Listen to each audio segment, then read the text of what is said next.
Good afternoon. I'd like to welcome everyone to our Planning and Zoning Board public hearing meeting today, February the 15th at 4 p.m.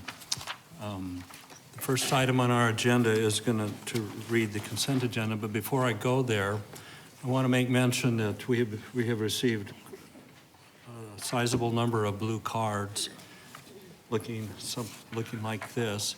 If there are any among you that wish to speak or have your voice heard publicly, or even cast an opinion without making it public, but on the card, please do so at this time. In fact, have I received all the blue cards? Is there anybody out there that's wishing to do that on any of the items on the agenda? Okay, then we'll assume we'll go ahead and proceed with what we have here. Looks like this is coming off his 4A and the Callis. Okay, bear with us for just a moment. We've received some additional blue cards and we're sorting through them as we speak. Yes. Okay, so 4A.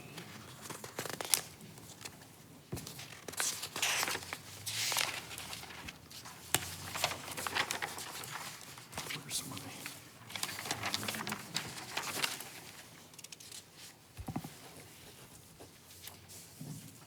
So 4A and 5As are coming off. Is that what we have?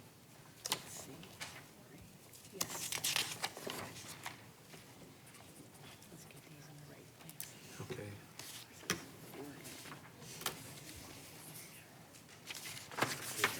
4A. It's quite a maze up here. It's like we have more blue cards than we have participants in the audience, but we'll get this. And the rest are Meridian. So we'll organize these for you here. Yeah, you're limited to one blue card. Hopefully we don't have 3 or 4 here from the same individual.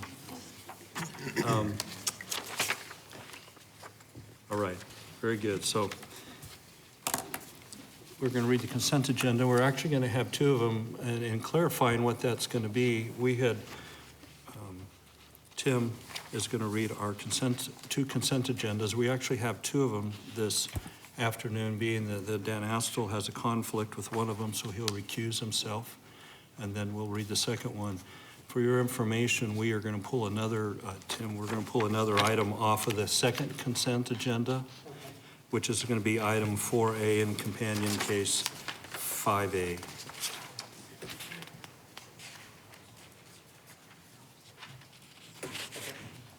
So are we good on that? Yeah. Yes. And I'll just formally recuse myself from the case Z17003 as it's associated with the architectural firm I work for.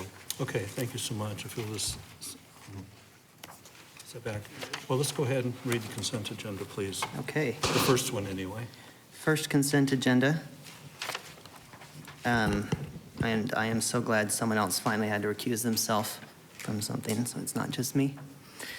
This is item 3A, PZ 17007, District 1, the 2400 block of North Center Street, west side, located north of the Loop 202 Red Mountain Freeway on the west side of Center Street, 3.2 acres, site plan review. The staff recommendation is approval with conditions. That is the first consent agenda. Okay. Are we going to vote on that and then move on to the Yes, second we one? are. So Okay. at this point, I will entertain a motion to approve the consent agenda. I move we approve the first consent agenda. Okay, thank you, Steve. Is there a second? I'll second. Michelle, thank you. Any discussion? Please vote. Okay. The vote passes unanimously with one, with the exception of Mr. Astle, who has recused himself. You're welcome to join us again. I'm happy to be back. Glad to have you back. All right, and would you like to go through with the second? Yes, consent agenda? welcome back, Dane. The second consent agenda, item 2A, PZ 17015, minutes from the January 17th, 2017 and January 18th, 2017 study sessions and regular hearing. Item 4B, PZ 17009, District 6, the 6400 through 6600 blocks of South Mountain Road, west side, and the 6400 through 6600 blocks of South Signal Butte Road alignment, east side, located in the west of, located west of Mountain Road and north of Pecos Road, 50.12 acres rezoning from AG to high pad AF, and rezoning from GI CUP AF to high pad AF, and rezoning high dash AF to high pad AF, site plan review. Also with that, it's companion case to the preliminary plat called VG expansion, associated with item 5B. Item 5B, PZ 17011, Fiji expansion of District 6. This is the preliminary plat, the companion case to Z17002, associated with item 4C. That is it for consent. And the staff recommendation? Oh, staff recommendation, approval with conditions. Okay. And that's for both of those. All right, I'll entertain a motion to approve the consent agenda. Thank Move you. that we approve the second consent agenda. Thank you, Steve. I'll second. Thank you, Michelle. Any discussion? Please vote. Okay, the vote is unanimous. So any that might be here for those items that were read on the two consent agendas are welcome to leave, or if you choose to stay and watch, you're welcome to do that also. Sorry, we don't have any popcorn to pass around. Okay, let's go ahead and begin.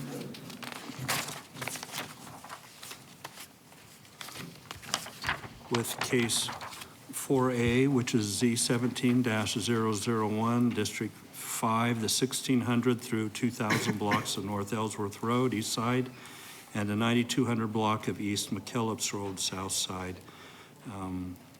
Involves rezoning from RS 35 pad to RS 15 pad and a site plan review.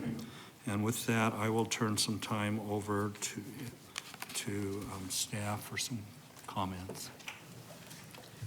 Good afternoon, Mr. Chairman, members of the board.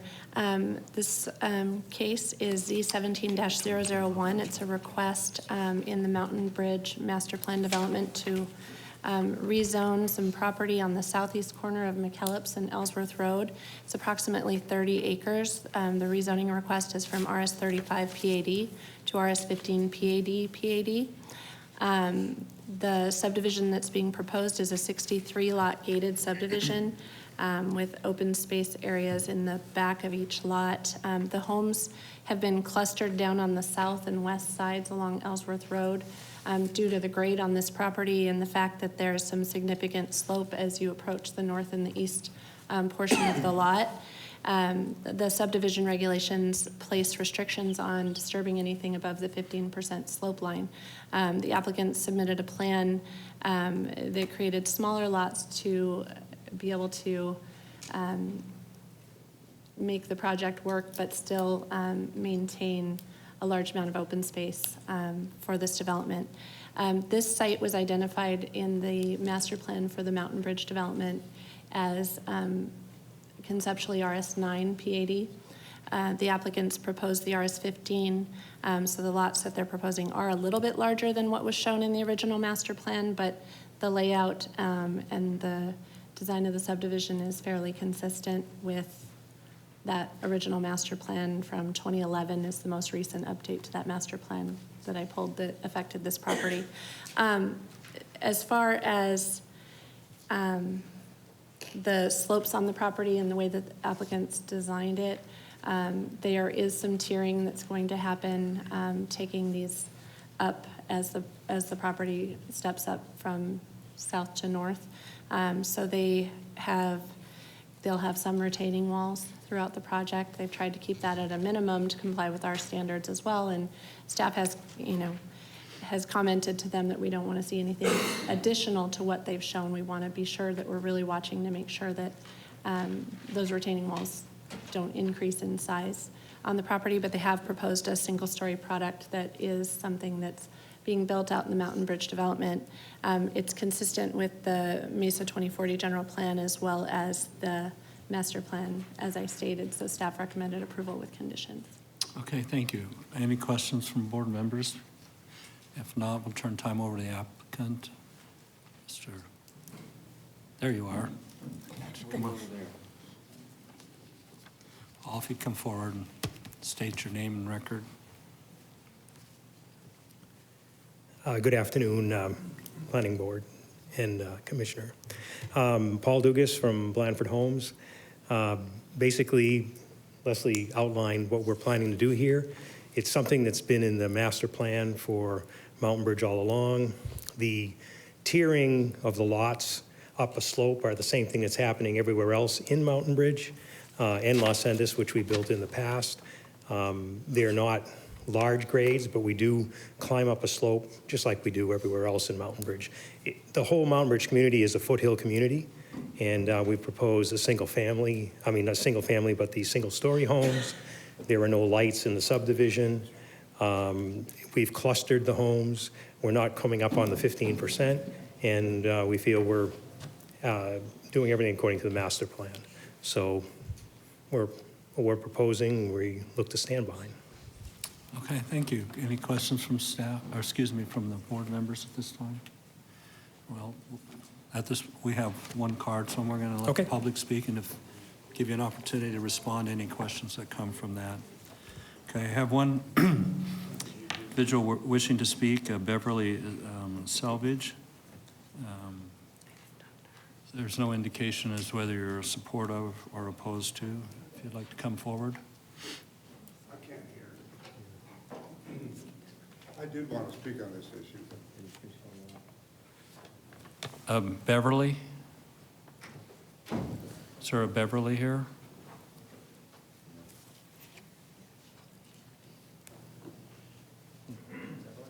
Somebody check this.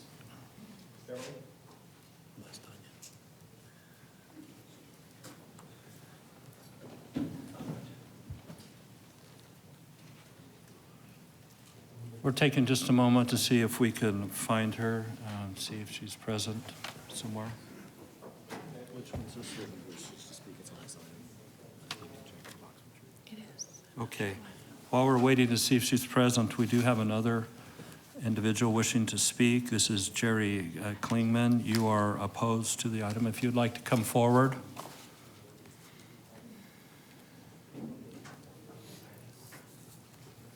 And if you would provide your name and address for the record. My name is Jerry Klingman, 1744 North 93rd Street. I'm here representing a large number of the neighborhood, which would be to the east. That entire neighborhood that goes back, I don't know if there's that many houses in the entire neighborhood, been established for a long time. They have deed restrictions of 108,000 square feet. It's mostly horse properties and at least minimum acres. There has been a little deviation from that.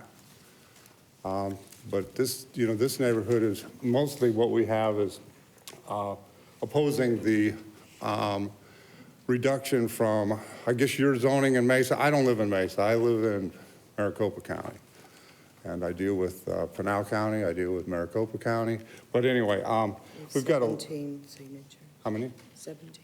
We have 17 names, a couple of them that live on 92nd Street, which isn't really a street. That's the street that would be directly to the east of there. Yeah. Some of the additional people are not here, and I couldn't get their signatures too, but they're right on there. But it seems just inappropriate, for that neighborhood. And we looked at some of the sizes of the actual lots involved there, 5,600 square feet. My son has a mobile home lot down in Southern and Ellsworth, which is twice that size.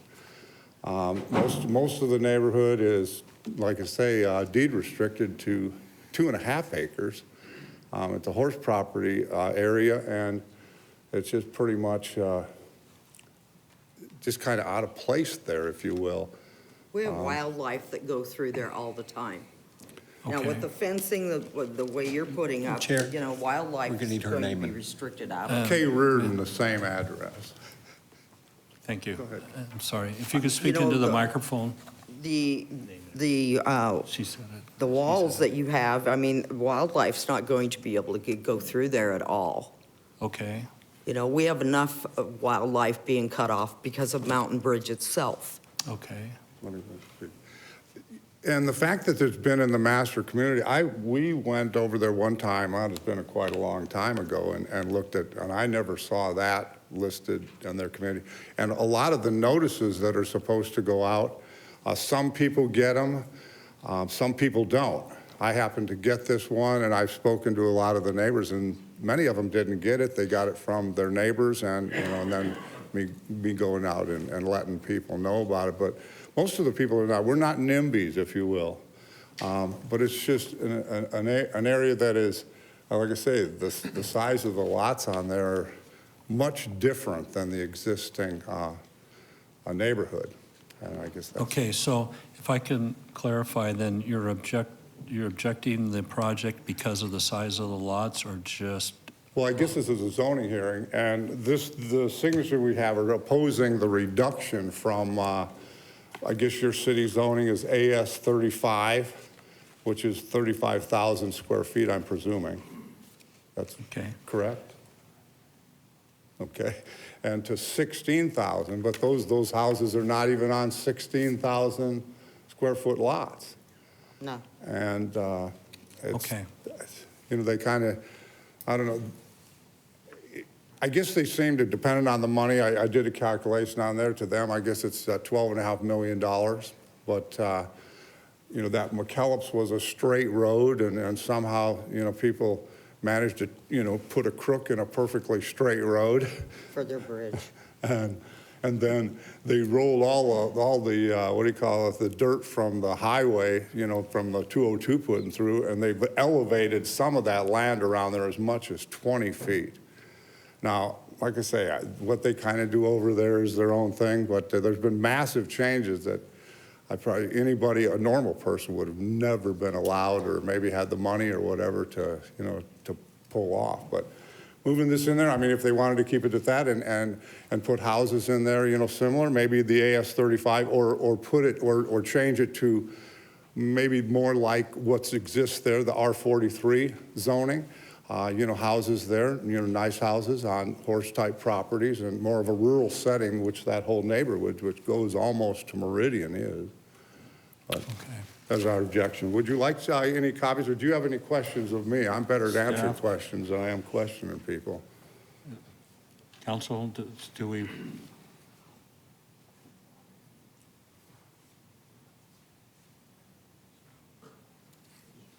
Chair, So, yes. were you wanting clarification on the density and how that's calculated for the PAD, the lot size? Yes, if you would like to provide that, I'm going to ask the Sure. same thing of the applicant to explain. Okay. But go right ahead. The way that that's calculated, the amount of open space that they're maintaining on this lot, the way it's set up is to maintain that open space area. They can calculate it, the entire property, towards their density. So that's how they end up with the smaller lots down clustered. The idea is to maintain more of the open space on the property versus if you were to come in with a RS15 subdivision and do 15,000 square foot lots, would impact possibly much more on the property. So what typically happens is, to preserve all of that open space, they cluster the lots down into that. So the density works out the same, but the lot sizes are much smaller, which is what the PAD overlay is accommodating. And so to clarify, there is no special privilege in clustering. That's an allowable approach to dealing with land parcels such as this. Is that correct? Chair Clement, they're requesting a PAD Yes. overlay, which is deviations. Those are deviations to the code. So Okay. this board would weigh that if it's appropriate. Okay. So, Mr. Chair, if I may, Yes. Thank you, this John. is a classic example of why the planned area development process was created. You get a site like this that has the steep slopes where you don't want people to build. They have a right to a certain number of housing units. This lets them move those and cluster that while preserving that natural feature, but still get the same lot yield. Okay. I think, personally, I think it'd be an extreme challenge to try to make the larger size lots work without a cluster. Excuse me, if you will, they do that all the time. They did it before. That used to be like an R43 zoning, and then they call this, and they call this, and they call this, so they can put, and the R43 was to have, one residence on an acre property. But they kind of play with that one, and so they put a little over here, and so the houses end up, stuck on tiny, tiny lots again. And that's their purpose, but it's not really what the zoning says. No. There's supposed to be, one house per X amount, giving each homeowner a large lot size. And that's the way the rest of the neighborhood is. Thank you very much. If I might ask staff again, the PAD is it's a vested right, so that's not even really an issue here. It's about changing it from an RS 35 to an RS 15. Is that correct? Chair, they're requesting, there is a planned area development overlay over all of Mountain Bridge. Okay. They are asking for an additional PAD within the PAD, so it's actually they're rezoning from RS 35 PAD. They already have an overlay that brings it within the Mountain Bridge master plan community. They're proposing that additional planned area development to request the deviations on this specific parcel. Okay. To allow the private streets as well as the deviations to code for the lot sizes and the setbacks that are identified in the report. Okay. But as I would understand, the overriding PAD actually allows for this clustering. Is that? That is Without it. correct.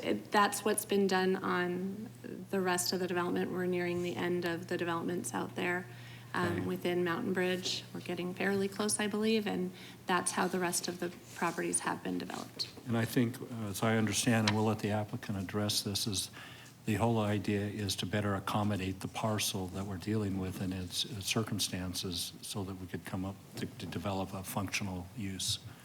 Chair Clement, that's correct. And Okay. their larger lots in the master plan tend to be north of McKellips Road is the way it was set up. So north of McKellips, you will see some larger lots, but again, they are clustered to preserve open space. Okay, thank you so much for that. Thank you for your. Okay, with that, I'd like to add that, that all the neighbors that I spoke to, I guess, They oppose it. they oppose it. And I would And beg so that how many you would- names do you have on your petition? 17. 17, and there's 17. two that I had verbally that are right on 92nd We have Street, some right people that are across. out of town. It's okay. And I might add, the one that's right next to, on the north there, Drapo, Mr. Draper also opposed it, but I don't know, he may be here. He said he would stop down and either sign it or be here, but he's pretty busy, so. Okay, thank you for that. As far as taking those, Chair, we would like to get a copy of that petition. I don't know if you have it available to give to me today or if I could get a copy of that so that we can pass that along also. If and when this case goes to city council, Very we would good. pass that along to them as well, so. but we will consider your presentation of that petition and our deliberations that will follow here shortly. Mr. Dugas, it seems we need to talk about a bit on your citizen participation. There was some question there, and also the density. Board chairman and board members, I think Leslie did do a fine job of presenting what we're doing there. The development master plan with the city of Mesa had everything south of McKellips Road, including this parcel, as conceptually zoned for RS 9 PAD. This is ending up being RS 15 PAD. I've had a neighborhood meeting. We've sent out all the notices. We sent out all the notices to 500 feet all the way around, and that is why this gentleman is within the front of his lot fell within the 500 feet. Could I ask you a question at this point? What was attendance like at your meeting? At the attendance at the meeting was actually a lot. It was for this type of a project. We had about 20 to 25 people there. Some of the people that actually were on 92nd that own a couple of the lots there. I had absolutely nobody in opposition to what was going there. Everybody was happy that it was single story. The people with the lots across the street from them was some revegetated open space and a To the retention east, basin. is that what you mean? What's that? The group that was represented here?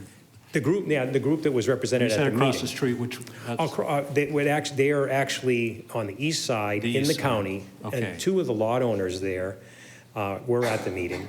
They don't have homes there, but they were concerned. When they found out what was going on and how it was going to be laid out, I had layouts of the subdivision and everything.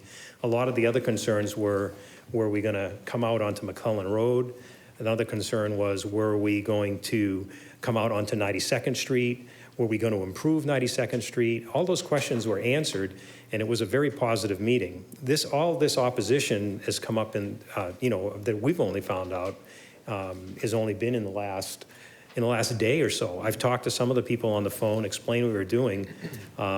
It just gets down to, if those were bigger lots, there still would be homes in the same location, and the bigger homes have taller roofs. If there were bigger lots and there could be 2 stories, like there are other 2 stories in the county, you could have even higher homes taking away views. The wildlife issue, I think it's like 19 acres of this parcel is open space. And the wildlife has been moving through Mountain Bridge. It still moves through Mountain Bridge. Mountain Bridge is 717 acres, and there's 340 acres of open space. So it's like 45%. And we've done a really good job of keeping it there, and nobody would go through there and say it's not a desert neighborhood. I mean, I see the coyotes walk right through there, and the bunnies, and we have the snakes, and we have all that stuff in Mountain Bridge. So what we're doing here is no different, and the steps in the homes are no different than they are in any of the other subdivisions. We're going up a hill, and lots climb up the hill. It's just in this case, it's next to the county lots that have bigger lots, but it's still part of the development master plan that was agreed upon a couple times with the city of Mesa. Okay, thank you. I have a question, and if I missed, I apologize for it, but there is quite a bit of open space from what I've seen. What's the reason for that? Is it because of the terrain? Why is that? A large section of it is in that 15% open space, 15% slope. So you can't build in the city over when the slope gets to 15%. So there's a slope line around the mountain. So the main mountain and all the large outcroppings and all that are all staying. And we've clustered down and in the center of the property, basically. From McClellan Road, the first home is 850 feet north of McClellan. So there's a retention area, which you can see on the plan. There's a bunch of revegetated area. There's a bunch of NAOS area, undisturbed area. So basically, from McClellan, there's a bunch of buffer, and then you've got the mountain that's right up there in that main section, and we've just clustered everything in the same way that we've done everything else at Mountain Bridge. Okay, thank you. Were there any other questions? Thank you. Okay, thanks. Could I comment on, half the people I talked to didn't get notice of this, and I never received notice of the last one. So, it was really mixed up as to who got notice and who didn't. Thank you.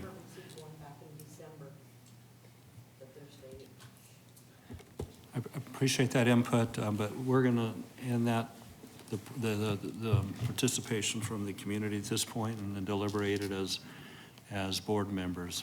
So let us begin. Anybody have any comments? Michelle? I should have asked Paul this when you were up here, but given the neighbor concerns about the notification and that they have some concerns, would you entertain a continuance to work further with them? Is there anything you think you could do to appease their concerns? The notice, we did a 500-foot boundary. It was the same notice both times. It was the same people. So we go to the Maricopa County site, and some people that would have got a notice, it could be that just that 500-foot hit the front of their lot.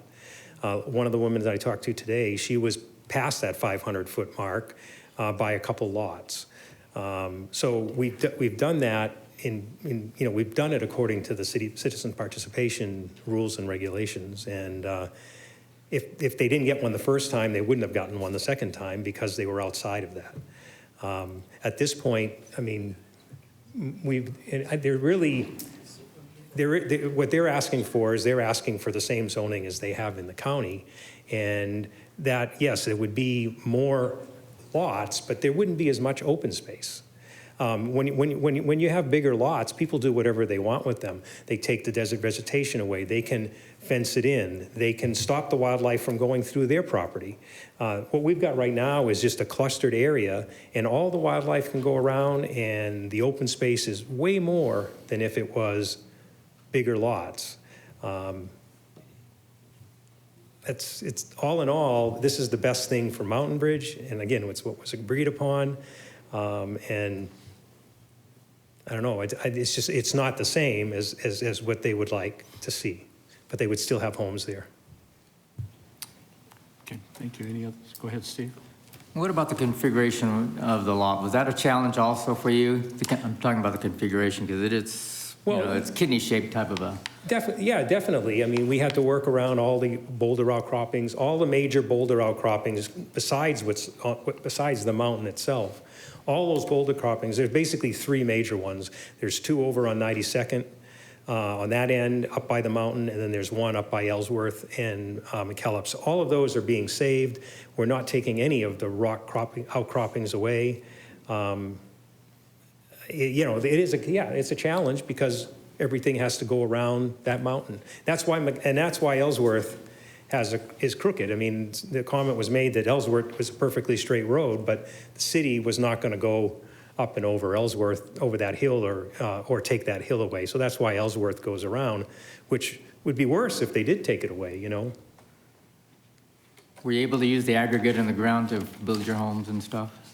I mean, it's good for, I'm no, kidding but you, it is Paul. good. It is. I know there's a lot of aggregate We in do, that we area. do use the material there to help build the pads.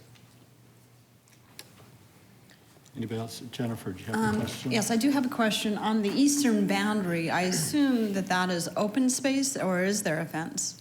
Yeah, that whole eastern boundary, which is up on the plan right there that you're looking at, that whole eastern boundary is either undisturbed open space, or in some cases where those retention bases are around the entrance, those right there are revegetated, retention basins. But everything else, all around those lots, except for 5 feet behind the lots, basically, is all left undisturbed. And from 92nd Street, the closest we get is about 60 to 80 feet at that more southerly corner. And then as we get up to the lots on that east side, they get to be as far away as 180 feet from the line. So we are also not right up with our backyards, right on the county line, we'll say. Thank you. Anybody else? Yes, Jessica. I don't really have a comment for him, but just overall in general. Go right ahead. So my thoughts on this is the fact that Ellsworth is a major arterial road. It is a high-density, high-traffic road.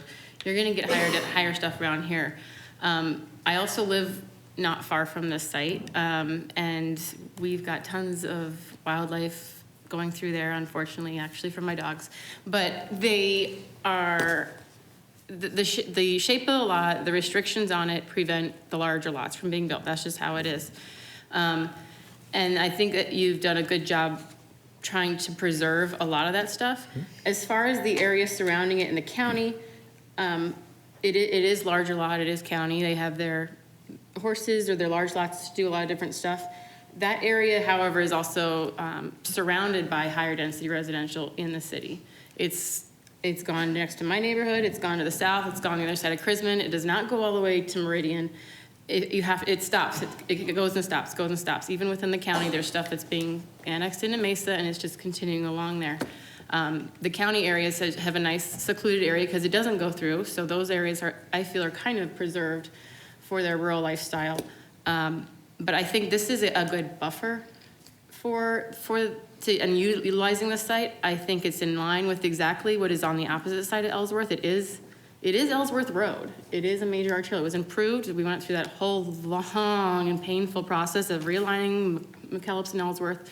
That wasn't done because it's a local collector or anything like that. These are major roads that connect to the lakes and everything like that. So I think it's in line with what the area was always proposed. And I think it's, especially having the 1-stories, that's a great compromise, and keeping that, it really helps in the smaller lots, and it's not going to be a great deal of more residents than would have been that are, already on the other side of the Ellsworth Road, so. Okay, thank you, Jessica. Any other, Paul, I think we're done with Thank you. Any other comments before? Did I see something? Thank you. Yes, Leslie. Mr. Chairman, one thought that staff had, if there was a concern on the notification, this case, once the board makes a recommendation, would go on to City Council. for April 3rd.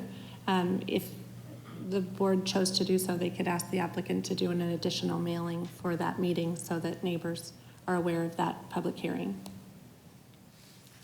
Okay, we can do that. Paul, you're down now. Would that be something you're agreeable to do? Thank you. It doesn't change the facts. Okay. He basically said yes. All right. That being said, if there's no other discussion, I will entertain a motion. Are we going to continue this, or what's? I don't see a need to continue it. Okay. Well, I think what was just shared with us, if neighbors have some additional concerns that they don't feel been properly addressed, they always have the option to go to city council and be prepared to discuss it It's a good then. quality project. What's that? I think it's a good quality project. And I'll go ahead and do the movement on it. Okay, do you have your, I don't hear you on the mic. Are you on? We need the mic on? Well, okay, I'll go ahead and, Mr. Chair, I'm going to move that we approve the applicant's request for their site plan review and the rezone from RS-35-PAD to RS-15-PAD-PAD, along with, as written in case number Z15-001 in District 5, along with the associated conditions of approval, and she'll go ahead and do the preliminary plat also. And also for the preliminary plat, file number PZ17010, regarding the preliminary plat, again, approval of conditions.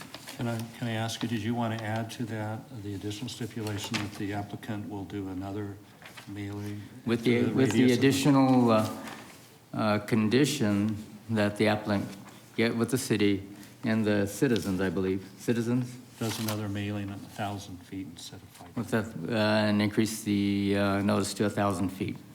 Did that do it? Yeah. John, Chair, is there a the question? notice for public hearings is 500 feet. It's citizen participation, we go out to the 1,000. So then what actually, the suggestion came to redo the mailing, what would that be mailing? That would be for the That's based on the public public notice? hearing, public notice, which is typically 500 feet. Okay. Can we add as part of the citizen participation process that they go to 1,000 feet? You could. I just want to make sure that that was clear before you settled on this. I think we should keep it at 500. I don't think we need to expand it. That's my opinion. Okay, with the idea that those in that larger area actually have knowledge now with all these neighbors being involved, that's fine. So we're going to give notice to an area, Well, larger area, is that Let correct? me go back, I was a little bit leading you on your motion. How would you like to handle your motion now? Okay, so we're talking about Do both. you want to just read, you just want the motion to be approval as it's written in our agenda, or as opposed to adding that extra mailing is what I'm trying to say? I'm not too sure how I'd word it, other than increasing the notice, so Well, I would at probably this just. point, it's not required that he does a notice, so I presume what we're doing is we're just adding the condition that he gives notice for the upcoming council meeting as an addition to what he would normally do, All right, adding that's to his good. scope. You want me to reread the whole thing? Well, All right. I with doubt the- you would need to if we not I add don't. that condition. With the additional that we put an additional notice to the residents for the council meeting that'll be coming up April 1st, was that? 3rd. 3rd? Okay, is So that, did we do okay, or would we butcher that one? Well, yes and yes, right, John? I think we understand, I think the applicant understands what the requirement is. Again, it's not a case stipulation, but just a condition that you're asking him to take this Yes, extra we're just going to step. ask for that. In fairness, there appears to be a number of residents that have a strong interest that didn't say they don't have a notice, maybe didn't receive, maybe they do. But that way, at least we know everybody has had an opportunity to speak if they choose to at the next. yeah, so they'll have another step 4 council meeting discussion then, is that correct? Yeah. Okay. Do we need to redo that motion, or is that clear? Thank you. And I second that motion. Okay, thank you, Dane. Any other discussion? Well, I don't like the motion. I think he's already got the word out. He already did this stuff. I think a bunch of people know about it. I want the project to move ahead, but I think adding this additional stipulation of another mailing is kind of silly. I guess we'll see it in voting then. Okay. Well, we already have a first and a second. What do we do? We vote? Yeah, we'll have to vote. We vote now? We have to vote. If it gets turned down, then we can redo it, or we'd have to amend the motion and then Sorry, Tim. take that route. So we vote? Okay, let's vote.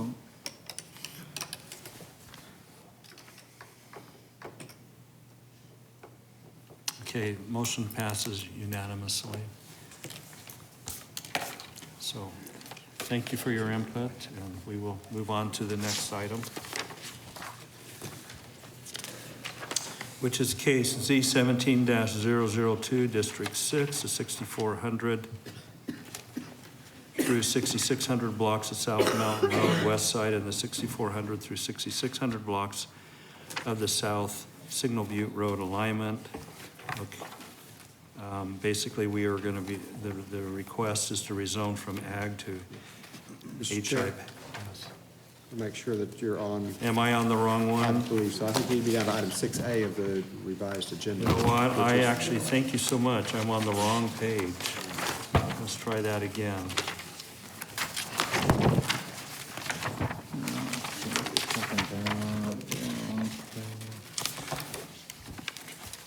All right, so thank you for catching me before I would read all of that.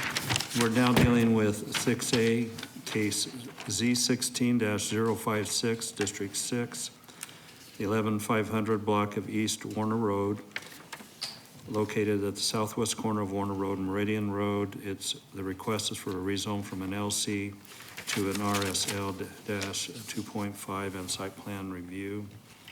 With that, I will turn some time over to Ms. Davis with the city to present the case. Good afternoon again, Mr. Chair, members of the board. As you stated, this is a request that's located on the southwest corner of Meridian and Warner.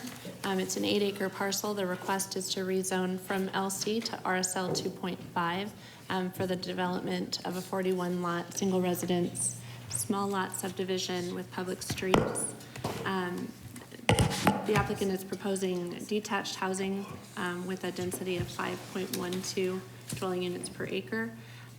They had identified the RSL 2.5 category at the time that the case was advertised. Staff has done some evaluation and looked at it with the applicant, and it looks like they can comply with the standards of the RSL 3.0 requirements in the zoning ordinance, and would be agreeable to rezoning from rezoning to RSL 3.0 rather than the 2.5, which would increase the setbacks slightly based on the fact that they already were meeting those setback requirements with what they're proposing. They're able to meet that standard and provide that increase in the setbacks.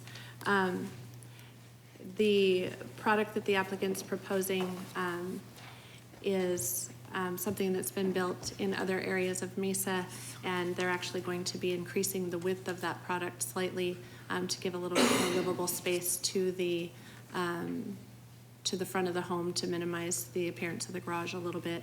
They have provided 5-foot setbacks on the side. The front setbacks are reduced to bring the home a little bit closer to the street, but the rear setbacks are commensurate with the neighborhood to the south and the west with the 20-foot rear setback, so that they can match up with that and have less impact on that neighborhood.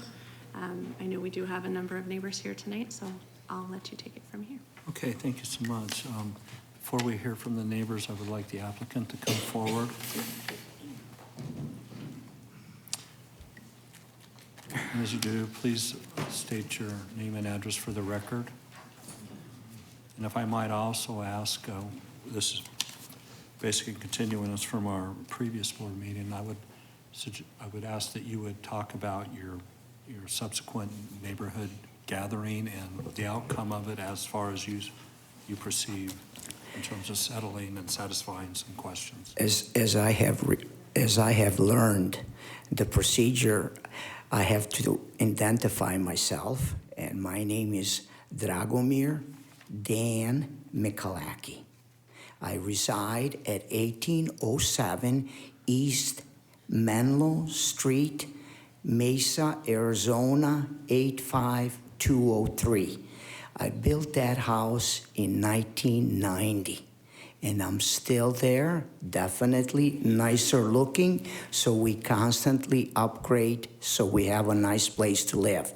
Leslie did an excellent job, and they tell me the less I speak, the better it is for me.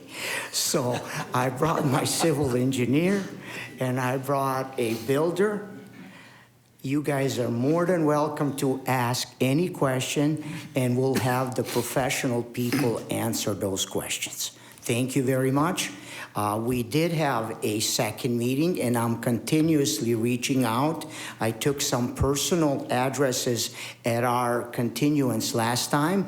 I personally, with my lousy writing, sent them and invited them. Some of them acknowledged that they received it and came. We did not have as many people at our second meeting. I personally believe because there was a word out that I was building a low-income subdivision, and that really upset them. But once we tried and we kind of reached some. I cannot say that we really won over everybody, but everybody has their personal opinion, and we respect that, and that's why we're willing to answer any questions that you people have. Thank you so much. How many people from the community were at your meeting, is roughly, approximately? I'm sorry. Second meeting. Second meeting? Yeah. Second meeting, I believe that 21 people 21? signed the sign-in sheet. Yeah, there were a couple people would not sign. I'm sorry, there were 18 people, I believe. Okay, the word is that there were approximately 18 people at the second meeting. Thank you. That was my question. The first meeting, I thought I was going to get lynched. I heard about that in the TV, but I didn't expect that. But everybody came and they expressed we were respectable to them, and then we called another meeting, and I feel that went quite well. Thank Okay. you. Thank you.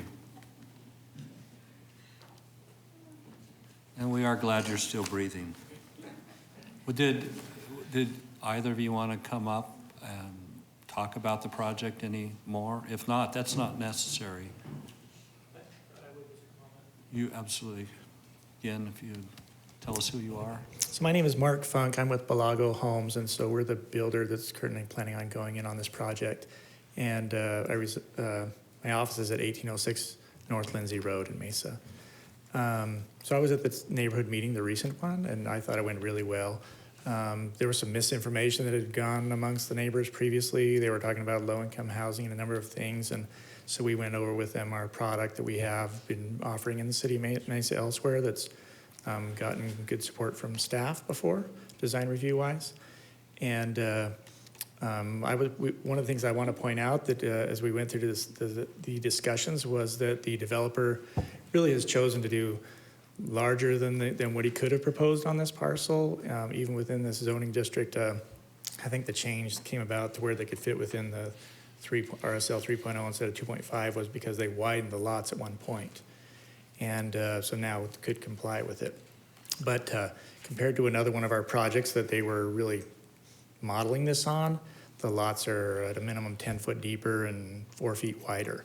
So they made an effort to make them bigger.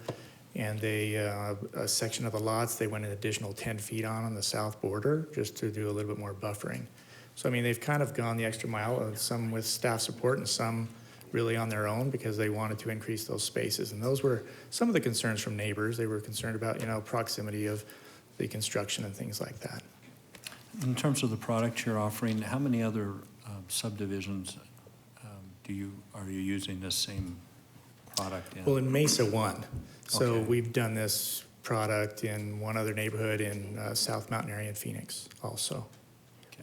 So, I mean, the staff has been supportive because when we do medium density, we generally speaking have to do nicer elevations, to kind of offset that it's a smaller lot and have more curb appeal. And we tend to go the extra mile on that compared to most builders. So,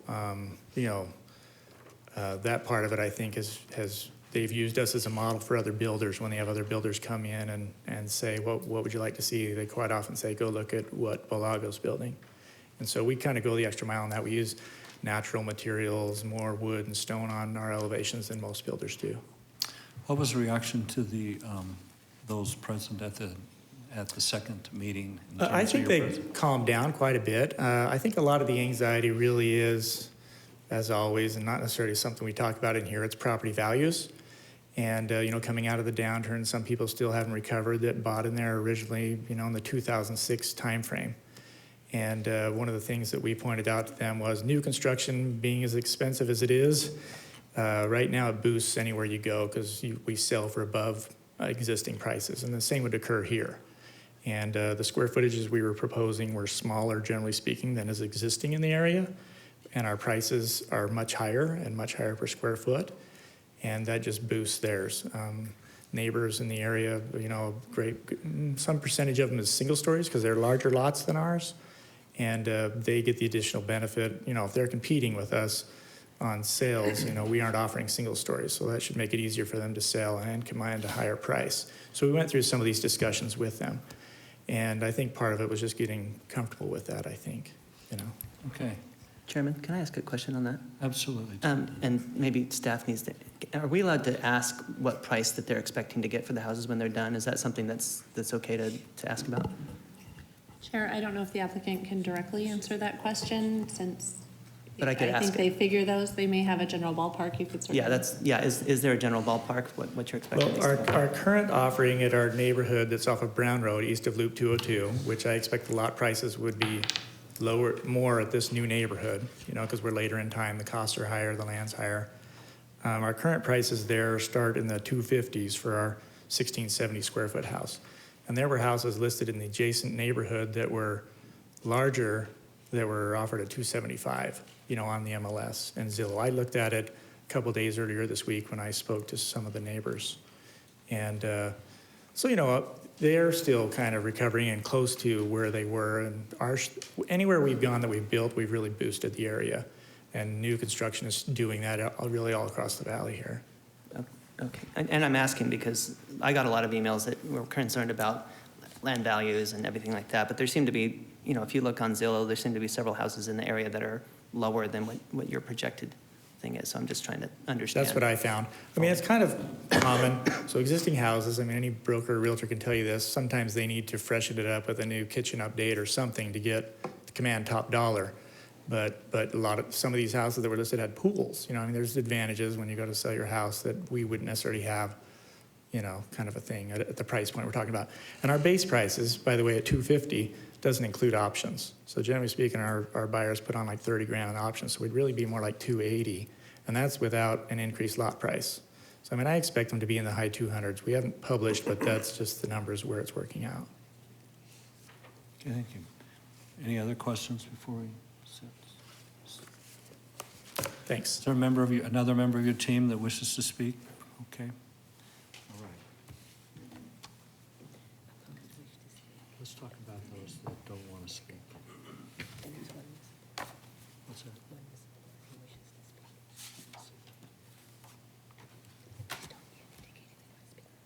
They haven't indicated. All right.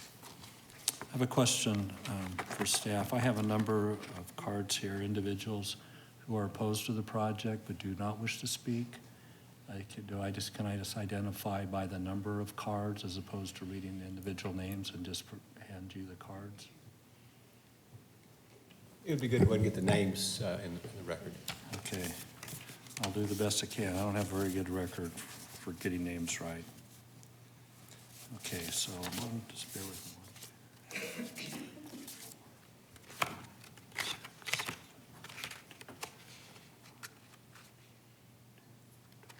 So I have 13 blue cards here that are opposed to the project, and I'll read their names. Kane Babbitt, and again, wish not to speak. Karma Lively. Carolyn Lively. Ashley Hams. Matthew Harris. Liz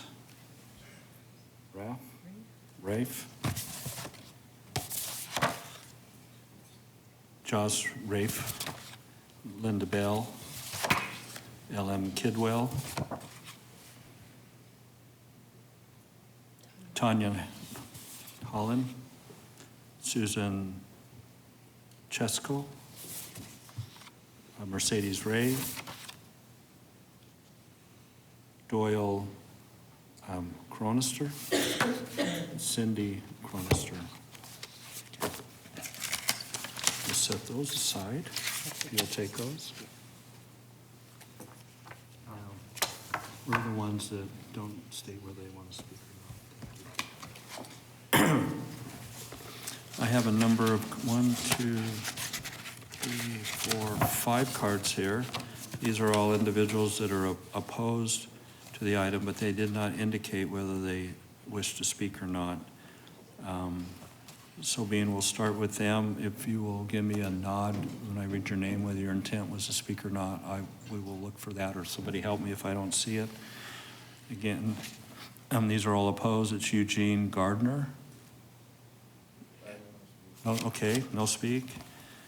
Doyle Cronister, wait, did we just? So that's a duplication. I was fearful that was gonna happen here. Okay, Cindy Cronister, that's a duplication. Jim Holland, was that? Is that a duplication? Jim? Yes, I'd like to speak. You would like to speak. Then if you. I apologize, I saw 2 different blue cards, I filled out 2 different ones, they were one smaller, one bigger, I didn't know there was a difference, so. So you must be in the other pile as well. You might just say. What's that? You might just say I was giddy. You're giddy. Wanted to make sure I wasn't missed. Okay, And Mr. Clement, I want to speak too, even though I didn't put it down. fair enough. You want to give that back? Yeah. It takes a lot of courage to get up there in front of all you people. Yeah, You're hold all on. We need to have you at the microphone. If you would. So you're going to change your mind and you do want to speak. You had marked that you do not. Actually, I'm not supposed to be changing.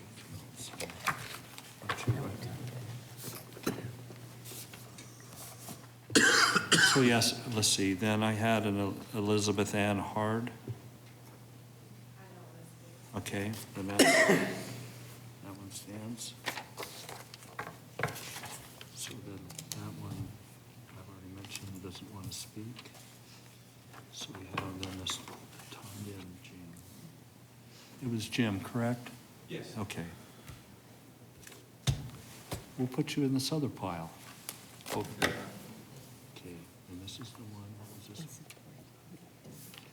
And then that's the, so we're good with that. Okay.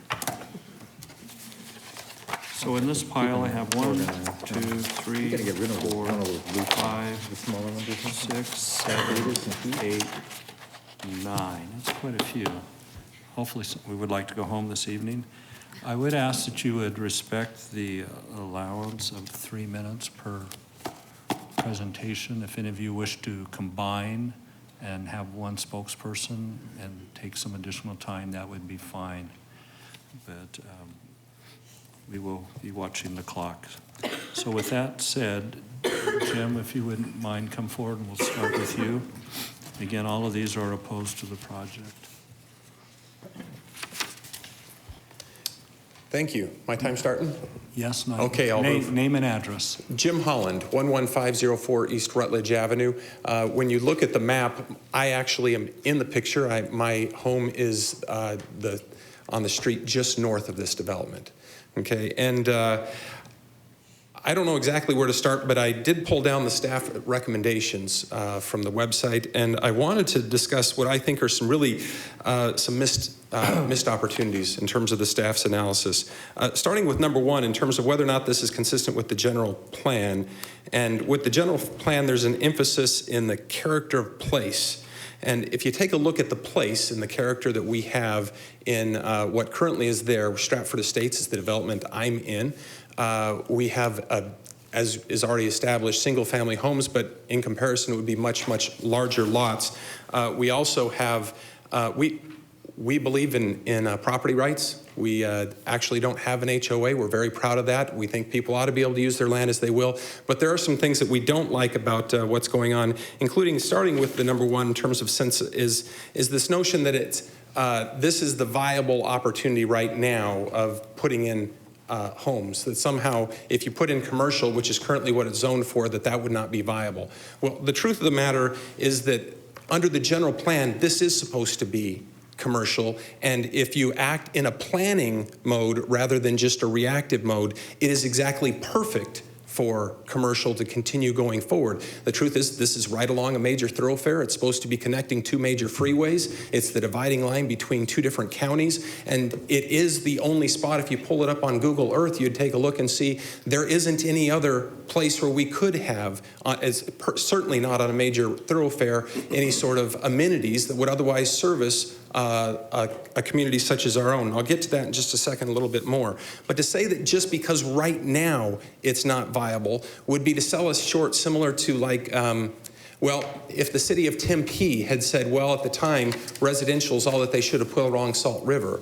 The fact of the matter is they had vision and they held back, and now they've got a very thriving downtown area because they had vision and they planned. And that's what the general plan is about, is a plan. And so to say that right now we don't have commercial viability is not the same as saying, well, that means we should surrender ourselves to the residential area around it. The second statement, their second bullet point, the staff didn't really address. I'll skip on to the third one, and that is that the standards and guidelines established for applicable general character. Now, in dealing with this, what they talk about is that there should be a target of about 15 acres serving businesses in the local area within a 1 radius mile. Now, on this... Jim, you have about 10 seconds. Oh, boy. We don't have that. Let me go on ahead and skip one last point. This idea, they say that it's to provide infill. This is the exact opposite of infill. This is outfill. You're on the very edge of the city. You're on the very edge of the county, and you're surrounded by thousands of acres of undeveloped state trust land. Am I out of time? Yes, you are. All right. Thank you. There's so much more. You really are giddy about this, aren't you? Okay, appreciate that. With that, we will move, let's see, where was Tanya Holland? We'll let you go next. Can I give him my 3 minutes? Like, I voted not to talk, but I would like him to talk. You know, in your name? Elizabeth Ann Hahn. Hold on a second.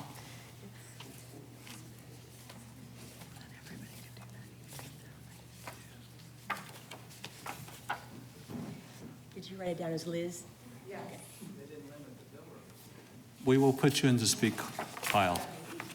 We'll add it to Can I ask a question? Why does the biller get as much time as he wants, but then we get 4 minutes? Can I? I don't understand. Give him 30 and we get 4. That's ridiculous. Okay, we need to proceed. Council, did you want to, anything to comment to that? You want to help us out on that? Recite what the comment was that came from the public. It was about, this is not fair to Oh, the comment regarding the developer getting more time to time, and then that time they to only get speak, 3 minutes And they only get each. 3 minutes. So that's the decision on the speakers. The developer is it's set by the chair and the board. The developer typically gets more time to speak to explain the case, and then typically comments are limited to 3 minutes for public comments. But as you had indicated earlier, if you want to allow more time to speak or allow someone else to speak on someone else's behalf, you can do that. So basically, those are just rules that we're following for the purpose of this Correct. meeting. Those are the This rules year. that you have set. So it's a discretion for the board chair, is that correct then? Is that It what is you the said? discretion of the board chair. So you just put the owner back on my shoulders, didn't you? You know, I do like people, by the way. I don't. What I would suggest to you, I'm still going to hold to that because we do have a lot here. I know this is pretty packed in terms of interest and giddiness, if you will. But if you want to share some thoughts amongst yourself, that'd be fine. What we're going to really be listening for as members of this board are topics. Not so much a whole lot of dialogue to go with that. You're welcome to say what you would like, but we want to see what the key points are. So let me go forward then with that direction, and Tanya and Holland, I'll let you come forward. And if there were only 2 of you up here, I'd probably let you go longer, but this. Okay, My name is Tanya Holland, and I'm at 11504 East Rutledge Avenue. Yes, I am smiling at you, probably because I'm nervous. This is not my cup of tea. Okay, one of the big things, you want topics, right, Mr. Michael? You want topics. One of the topics I want to talk about is we would like to keep it commercial. We would like to see some retail coming in there. There's 160,000 homes really close to us and zero commercial, zero retail businesses.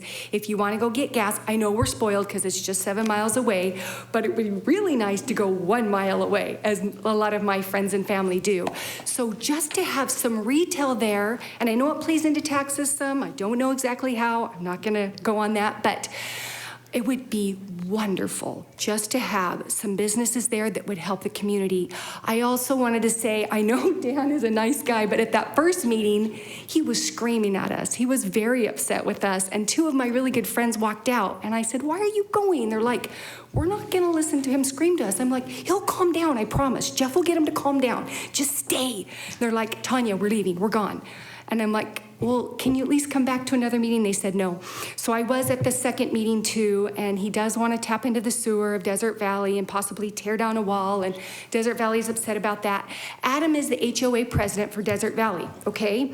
He wrote a letter because he couldn't be here. A lot of people really want to come, I promise you, but they have little children, they're working, and he wrote this letter. I don't have time to tell it to you, but there's 170 signatures on this letter.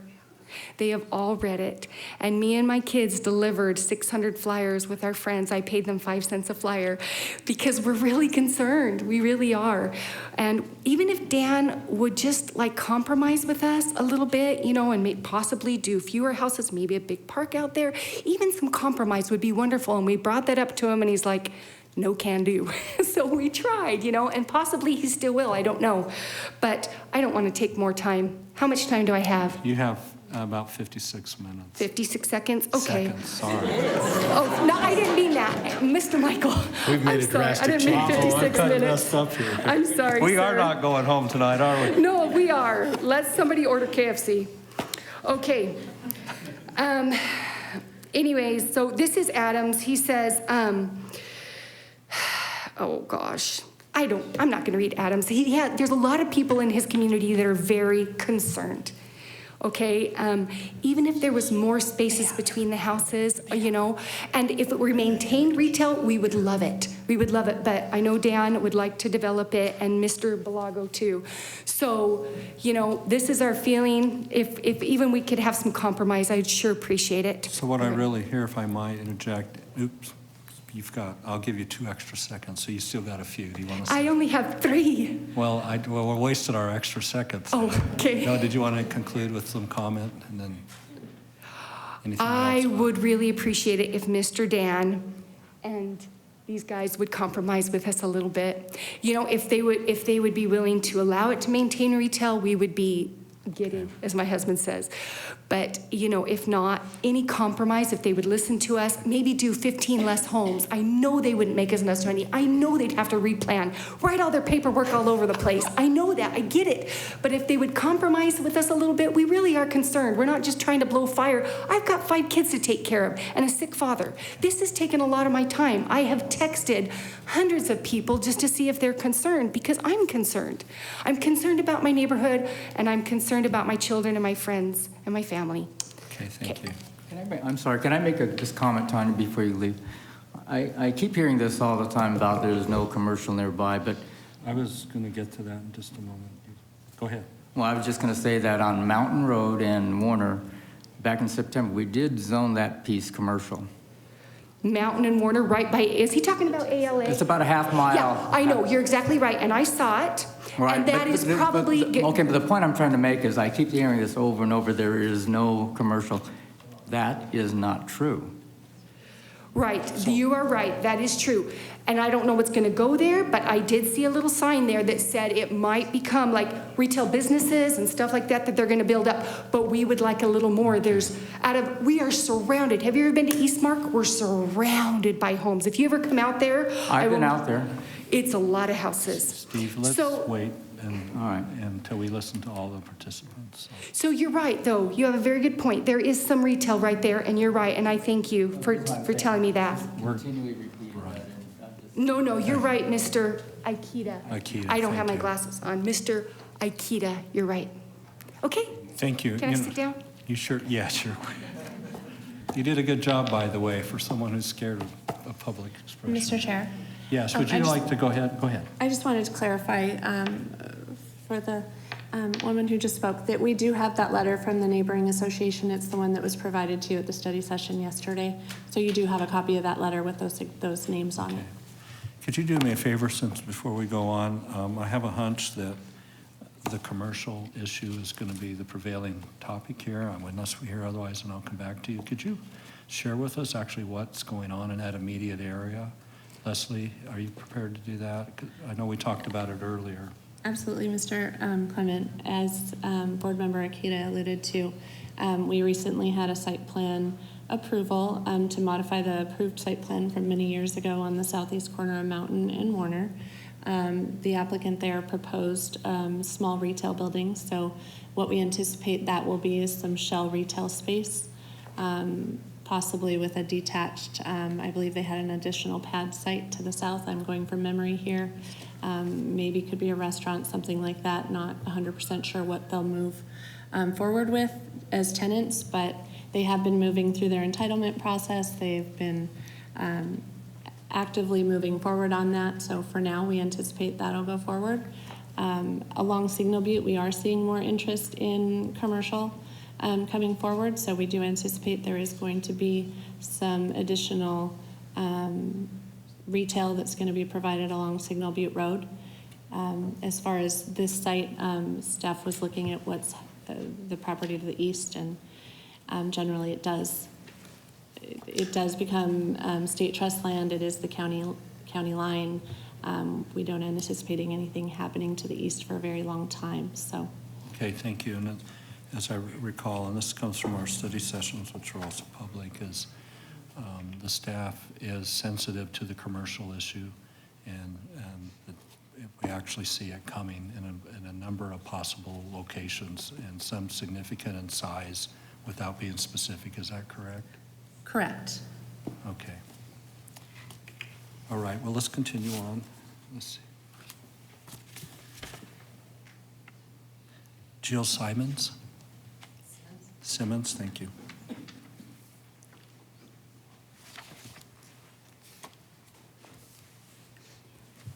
My name is Jill Simmons, 4343 South Adele in Mesa. I live in the subdivision just to the north of this property. When we found out that that was designated commercial when we bought our property, we were kind of glad, because from probably a half-mile north of Elliott all the way down to Ray Road is solid residential, except for this one small area. And that's kind of concerning to me, because we feel like the city set it up that way a long time ago, and that was a smart thing to do. And so if they break up all the residential blocks just a little bit, with light commercial, we figured that would be a much better way to handle things, shopping, even a gas station, something along those lines that would make it a little bit more practical for people that live a ways away from some development. And then, in regards to the commercial, I guess that's light commercial that's slated for Mountain and Warner.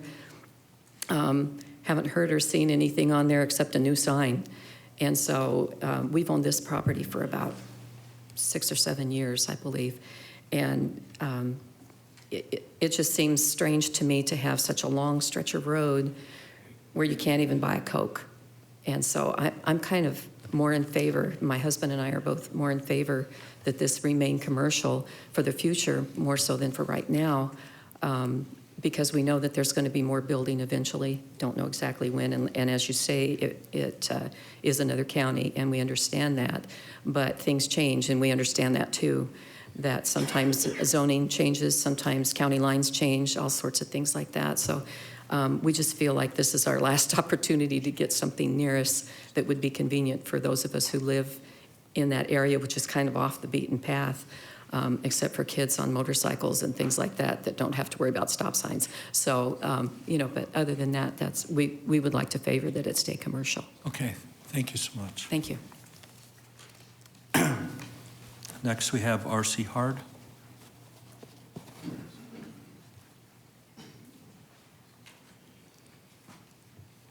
Hello, my name is R.C. Hart. I live at 11544 East Sebring Avenue, Mesa 85212. I would like you to go ahead and keep it commercial and follow the general plan, which was created just a little over 8 years ago, December 2008, I think it was released. One of the reasons why you did not see a large group at the second meeting is because we've been having our own meetings. So at the Hollins House, we had 2 meetings that took place at 7 p.m. at night, and we've had over 30 people who each time that want to make sure that this doesn't take place, the zoning change doesn't take place. The general plan calls for this to be commercial for one reason, because it makes sense.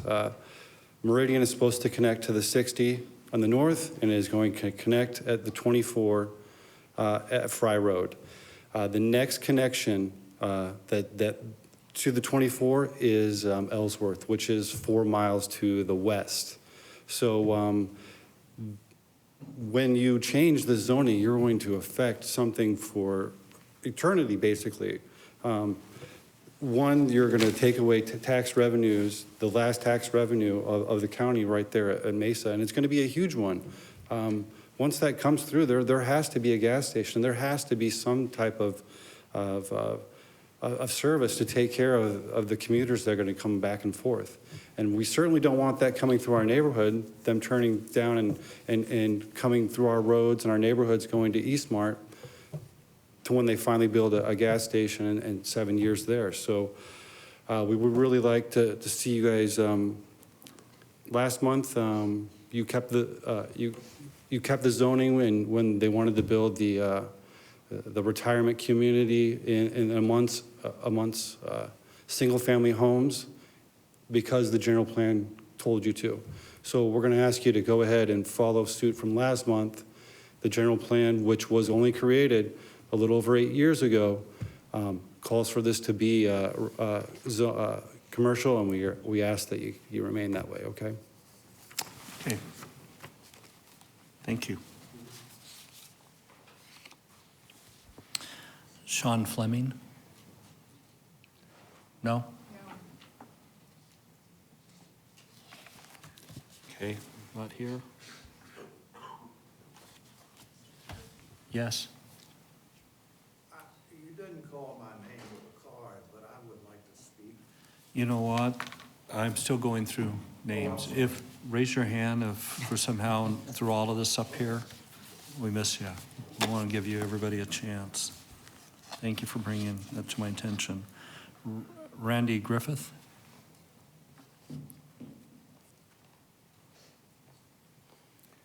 Good evening. My name's Randy Griffith. I live at 11515 East Roscoe Avenue, 85212 is the community just north of the proposed site plan.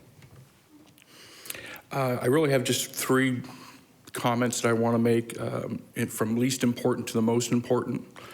First, on the site plan that's proposed for this site, you guys might call it medium density, but from where I'm from, if you can reach across and shake hands with somebody in the window of the house next door to you, that's high density. And this just does not fit the community that's surrounding there. It's not what those of us who moved to the edge of civilization at the time purchased our homes out there for the larger lot sizes, myself included, no HOA. I'm a huge respecter of property rights. And that's another item that I'd like to talk about here today, is we're not looking to take any of the property rights of Mr. Michalaki away. He bought a commercial piece of property, and he's afforded every right that that commercial piece of property has. He's now looking to change the game. He keeps telling us that it was some well-dressed man from the city who convinced him to buy it commercial, saying it's no problem, we'll make it residential. That falls under buyer beware. He bought a piece of commercial property, and he should be developing it as that piece of commercial property. And that is what the city founders and forefathers and planners have suggested for this piece of property all along through a couple of different general plans. It's been proposed that that's commercial, and I believe it should stay commercial. We also have a choice at this point to decide whether we want to keep those tax revenues within our community or whether we should send those to Pinal County. In the future, that will be developed. When I was growing up here, I'm one of the few natives to Arizona and to the Valley, but when I was growing up in the 70s, early 70s, off of Gilbert Road in Southern, we were kind of on the edge of the city at that point. There were trailer parks along the Apache Trail, but other than that, we were pretty much all that was out there. And that has filled in over this period of time. In the 15 years that we've been here, we were one of the first homes in that area. You know, we have seen all the other homes come in, all the other development come in, and we would like some of that commercial space to be able to fill in. We were looking forward to having some retail space, not having to go all the way to Signal Butte, you know, and the 60. You know, for the Walmart shopping complex. You know, the Fry's just came in at Guadalupe and Signal Butte. That's great, but it's still 4 miles away to get gas or for some convenience items. So we're looking to maintain the look of our neighborhood on the density issue. We'd like to see kept commercial, and we'd like to see the tax dollars and revenue generated stay within our own community. And for that reason, I'm asking that you would maintain this property as commercial. Thank you. Thank you. Next, we have Brian Pierce.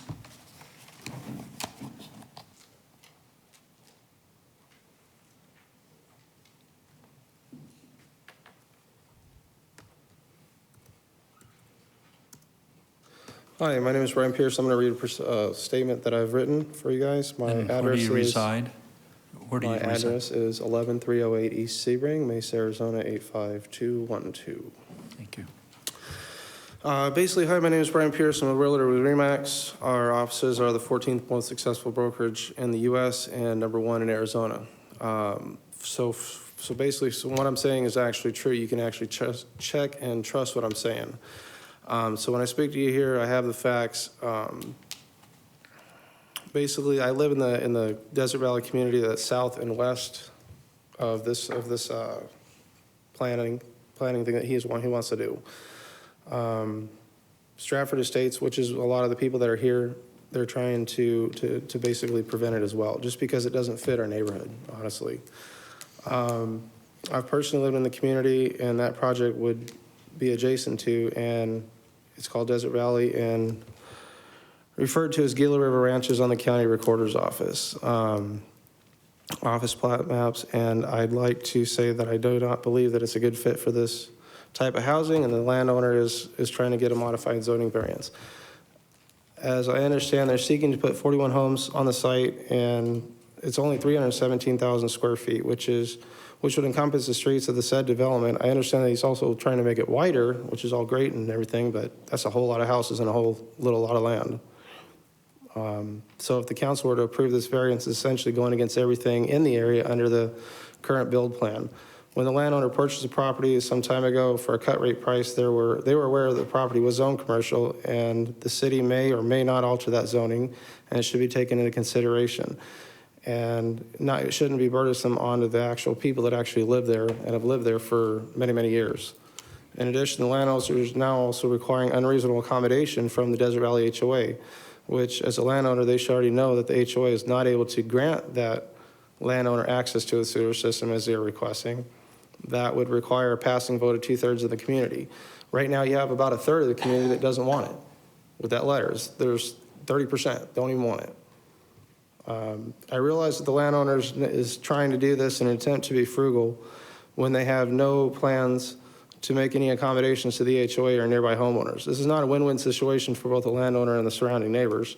It's a win-win for him. This community was hit very hard in the recession of '08, and I had personally purchased a 3,000 square foot home on a 17,000 square foot land, and I paid $460,000 for it back in '06, only to find my neighbor's property being sold for $195,000 with a pool across the street with a 7,000 square foot lot. At this time, my property is probably worth somewhere around $310,000. many of the good people here tonight will be talking about property values. And I understand you guys don't really care about that, but realistically, everybody that's here and everybody that paid for their property, just like he did, have a right to maintain their property value. What he was saying is basically that you guys are going to come in and, you know, him building these homes, a 1,677 square foot home, and he's basically saying that somebody's going to do $30,000 worth of upgrades in the home, and it's going to sell for $288,000. That's absolutely ludicrous. It's basically saying $171 per square foot. If you look at all the closed listings in the last 6 months for Eastmark, they're with all their amenities, they're getting $133 a square foot. So I'm asking that this basically stay as it is, and that if he wants to develop it as commercial, he can do as he sees fits that way. Okay, thank you.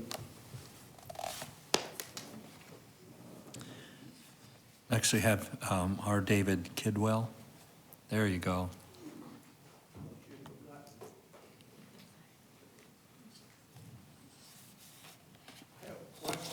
Could I have you come to the microphone, please? Can I get an answer to my question before I start my time? Well, I definitely want your name and an address before we do Okay. anything. I'm Dave Kidwell, 4611 South Adele in Desert Valley.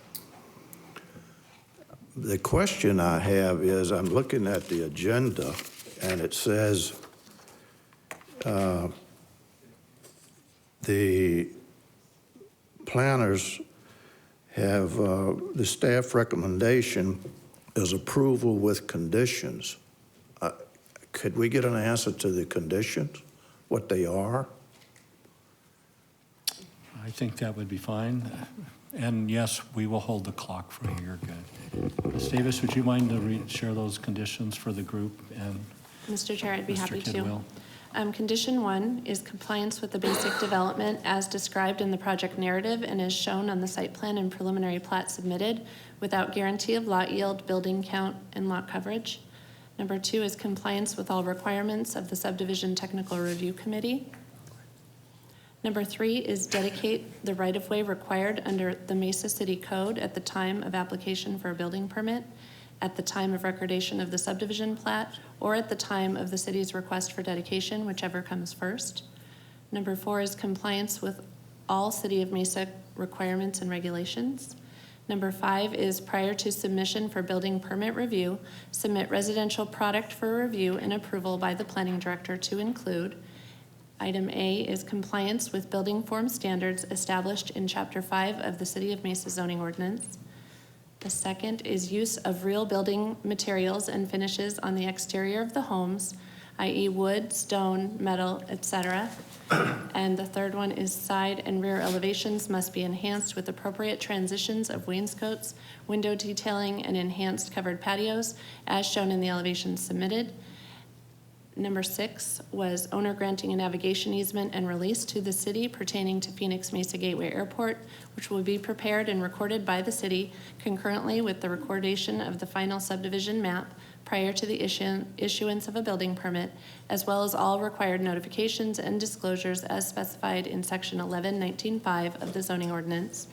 And the last condition, number 7, is noise attenuation measures must be incorporated into the design and construction of the homes to achieve a noise level reduction of 25 decibels. There you go, Mr. Kidwell. I'll be frank, I didn't learn much, but it sounds highly technical. At least we answered your question, correct? I'll have to say, if that's the conditions, you answered my question, but it didn't help me a lot. Well, okay. I have written each one of you an email, and I'd like to compliment you for accepting it. And in fact, I've heard back from a couple of you folks, and I appreciate that. You don't know how much I appreciate it. It looks like you're trying to do your job, as you should all be doing, and I know you are. But you know what I said in my email. I have a little different twist on this issue than apparently many of my neighbors, but I am very concerned about leaving the property commercial, but I'm also very concerned about the density and the architecture of the homes planned to be built. The I went down, I drove all the way down here to this building and got a copy of the definition of limited commercial. And I mean, it's wide open. It's just, I hope my neighbors are listening to this, because it looks like with a little arm twisting of you folks, you could put just about anything you want on that property commercially.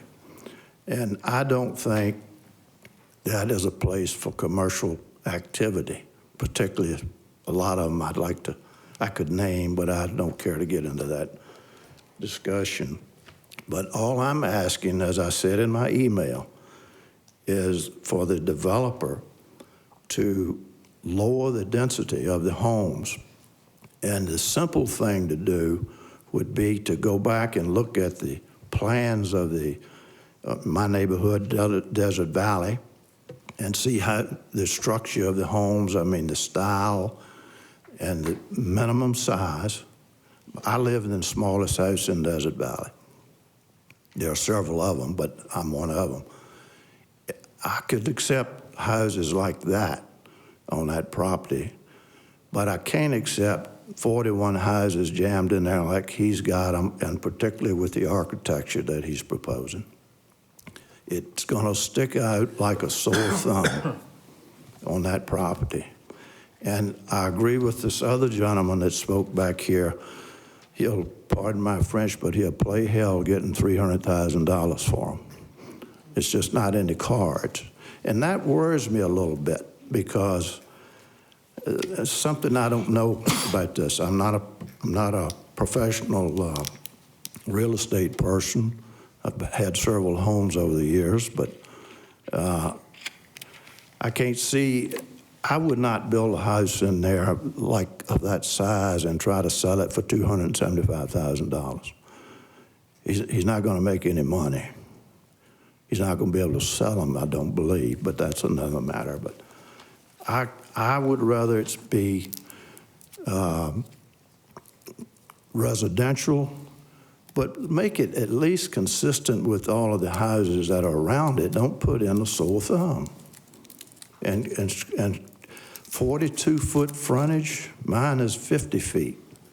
And I've got 15 feet between my house and my next door neighbor on either side. These houses, and that's a question I have for the builder, are the houses going to be 10 feet apart or 5 feet apart, side to side? 10 feet, 5 Okay. on my side, 5 on the neighbor's side. Okay, that's you cleared that up for me. But Yeah, Mr. Kidwell, we're out of time, too. I'm satisfied. I've said what I had to say. You had, thank you so much. Thank you.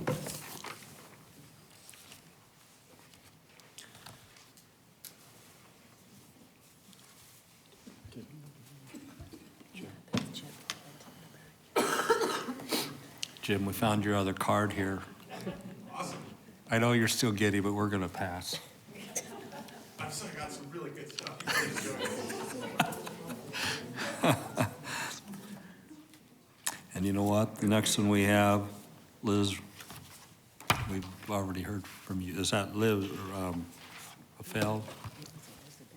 Elizabeth? Yeah, she's gone, but she gave her time. So that's already resolved. Are we saving that time then, or what's the thought? Well, Commissioner, the Liz lady, I'm sorry for interrupting. I do believe she said that she wanted Jim to speak for her. That's what we're talking about now. I'm sorry I missed that. Sorry for her forgotten. So Jim, I guess you get to run up and do your thing again. Finish on, huh? Brace yourself, guys. This is good stuff.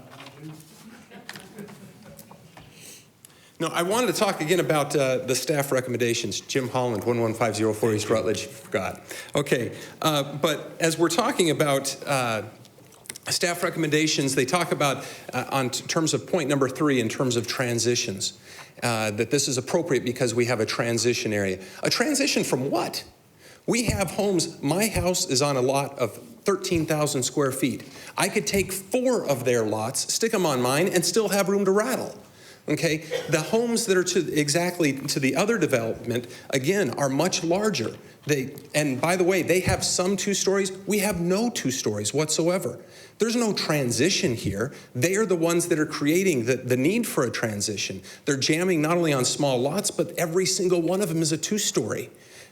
They're creating kind of a Stonehenge type effect with this thing, with all these lots. There isn't a transition. So point number 3 in terms of this is just incorrect. I've already talked briefly about the notion of providing appropriate infill for the development on point number 4. This is not an infill project. Infill was what you discussed last month when you were dealing with something off Dobson Road.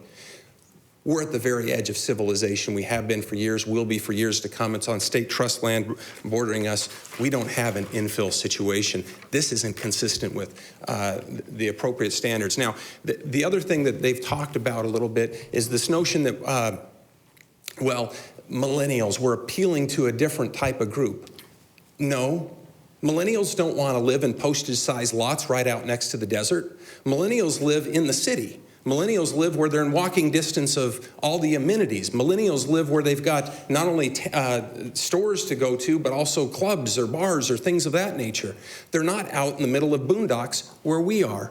That's where you end up with the far suburbs. And when you're planning in an urban environment, you have your density in the center of town, where you can then support the retail space, where you then can support the stores and businesses, where you then don't have to have as much transportation needs. He's putting the most density of any area out there on the very edge of town, where then you need more transportation, where then you need some of that additional stuff. So it doesn't fit in. Also, the question was, the point was added that this fits into mixed uses. Mixed uses? We're dealing with single-family residences. There's no mixed use. What would be mixed use is if we had some retail space there. That would be mixed use. That's what the city plan already has. He's asking to change it so we don't have mixed use. Then in terms of, I'm sorry? Okay. The notion was also raised that this is supposed to somehow increase public health because it makes it possible for everybody to walk. Well, everybody can walk anywhere that they are.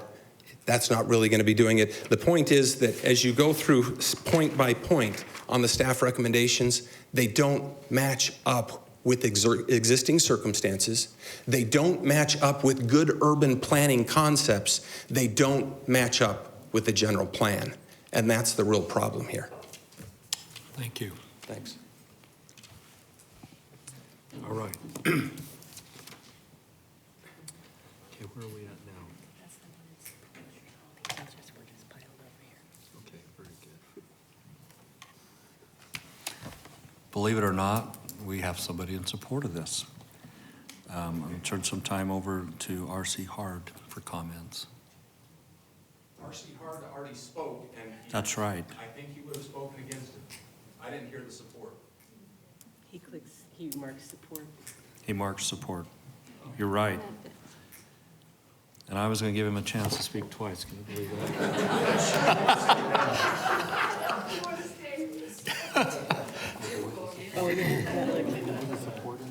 I want to see what his support side is, you know? Well, this is interesting. We actually have offsetting votes, so I guess he doesn't actually count for anything. He canceled himself. He canceled himself out. All right. Well, Mr. Applicant, we'll let you respond to those concerns. You have 30 seconds. I'm just kidding. I don't want to abuse, and I don't want to have any more rights than the other people. I am extremely impressed with the intellect of the people that spoke. I am unfortunately not in agreement with him. And I can give them a little example. I don't want to sound like I'm educating them because they are extremely intelligent. I bought a piece of property that was commercially zoned on 56th Street in Maine. And then I went to that gentleman with the suit, who I used later on for this property, to consult with. Because I think the city of Mesa pays a certain amount of people that can guide and not have properties that nobody can utilize, and then they become extremely ugly down the line. So I asked him, what can I do with this 56th Street in Maine? He says, you know, I would recommend you turn it into residential. I says, why? He says, across the street you have a shopping center for last 10 years that's been vacant. You have another shopping center down the street that's becoming vacant. The reason it's all there like that is because nobody's to patronize it. So I turned my 56th Street and Main into a beautiful subdivision, and I had it approval, and it turned it into a 58-lot subdivision. My lots there were 41 and 87. If you drive over there, those homes are selling for $240,000 today. So I know that they're concerned. I don't know, they don't know me, and there's really no reason for them to trust me. But I personally feel that that property, when I looked at it, the map, was like at the end of everything. How can I invest $1 million or $2 million and build a gas station and then have only 10 people come and service it? Another thing is, they're more or less like conflicting with their own statements. If you come with the commercial, you're creating more noise. You come with the commercial, you got more lighting. It's a 24 hours activity. So if we want to, and I love that view of the Superstition Mountain, and I thought, and as you can look at my plans, a lot of those homes are looking at the Superstition Mountain. I think that that subdivision is only going to improve the neighborhood, and once they see what we're putting on, they might come by and congratulate me. That's all I can say. But we do not have any guarantee to anybody. I have that gut feeling that what I have done up to now, it always turned out positive, and I hope that this is going to be another of my ventures. Thank you, sir. All right.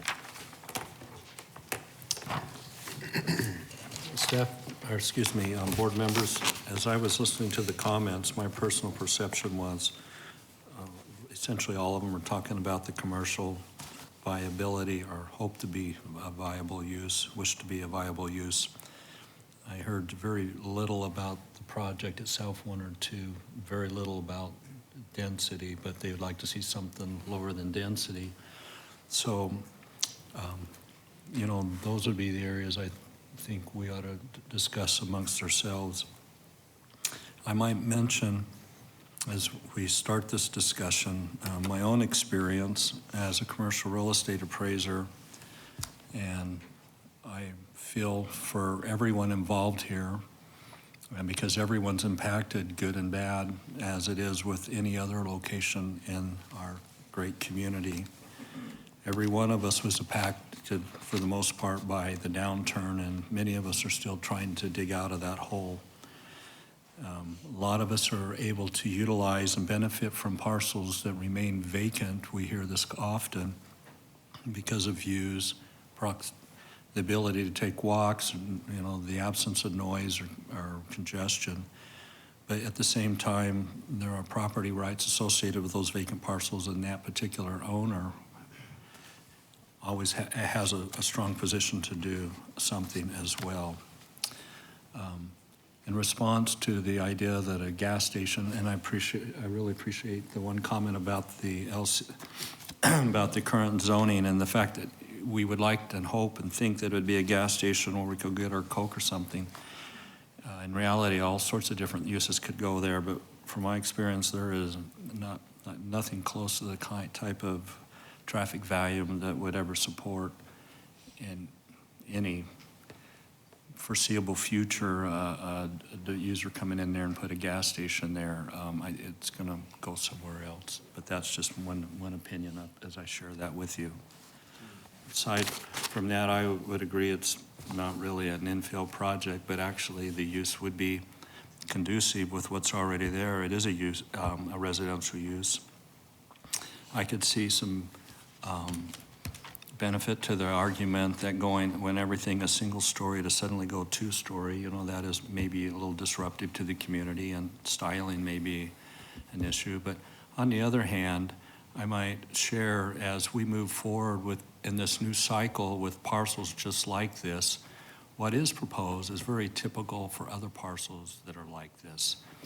It is unfeasible to take something of this size and basically build standard size lot, single-family developments. And for the most part, nobody is doing anything like that as a single-level home. It's all going two-story, and they have a right to do that. Now, obviously, the applicant's asking for a change in zoning, so is this a good alternative use? Is it appropriate? How does it align with the general plan? You know, and those are the things we need to debate and discuss here for a few minutes. And before I turn the time over to each of you to share your thoughts, I do have a question for staff, and lastly to you. Could you give me a little history on this particular use? I understand the current general plan calls for it as a commercial piece. How long has it been indicated for some sort of kind of commercial use? Does it go back to previous general plans? How long has it been on the books that way? Chair Clement, that's actually incorrect. It is neighborhood in the general plan. It was annexed into the city of Mesa in 2001 as a property that was zoned residential. Really? It was rezoned to commercial in 2007. But the general plan on that property, we pulled it up, Mr. Ellsworth was able to pull up the former general plan and take a look at it as well. It's always been identified as residential in the city. Once it's been brought into the city of Mesa, that area has always been identified as residential. The current general plan does list it as residential neighborhood. I think the confusion comes in is that the actual zoning is commercial. The suburban neighborhood general plan designation does allow for small retail centers. So, you know, that's something that was allowed in that. How did we end up with this zoning? And in fact, what's the history on the zoning? How far back does that go? Chair, that is 2007, it was rezoned to commercial from residential for mini storage and retail. Got it. And then that use went away. Okay. It never went forward, and now the applicant has expressed that he's had difficulty bringing in a user for that space and is That's interesting. proposing the residential. And that's actually very insightful to think that actually this started out residential, was intended to be residential, and yet there was a specific use. Does anybody have a recollection whether there was much neighborhood input on that zoning request? Chair Clement, I did look at the history on this, and the homes were built to the south and the west. In that area, it was all kind of happening at the same time, around the same time the commercial went in. I didn't see any opposition to it going to the commercial, but again, a lot of the homes, some were there, some weren't.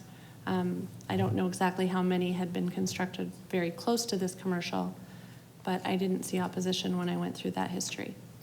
Okay. Chair, for what it's worth, I was at those meetings, and there wasn't any opposition. It was about 3 or 4 neighbors showed up, nodded, and left. Thank you, Jim, for that input. Basically, for the record, that he indicated there was not much, there wasn't any opposition. Is that correct? Correct. And there weren't that many interested to even comment. So that's where we at. So basically, we have a residential parcel that took a short detour for some sort of a low-density commercial type use, never intending to be any kind of a gas station. And then the question is do we give it an opportunity to find its way home, or do we keep it on some sort of a trajectory that perhaps isn't lining up with market? And of course, market demand really isn't a function of what we're trying to decide here. It's just but that should be one consideration. I would also like to throw out, I'm sorry, I keep giving it away and bringing the time back to here, and I'm the one that's going to keep us here all night. For a developer to come in and put any kind of intense commercial use, such as a gas station, there has to be a lot of traffic volume. And it's going to be a long time coming. So in essence, to hold it out for commercial use, for the wished use as a convenience store of some sort, is actually a vote to hold it in its current position as vacant land for an awful long time.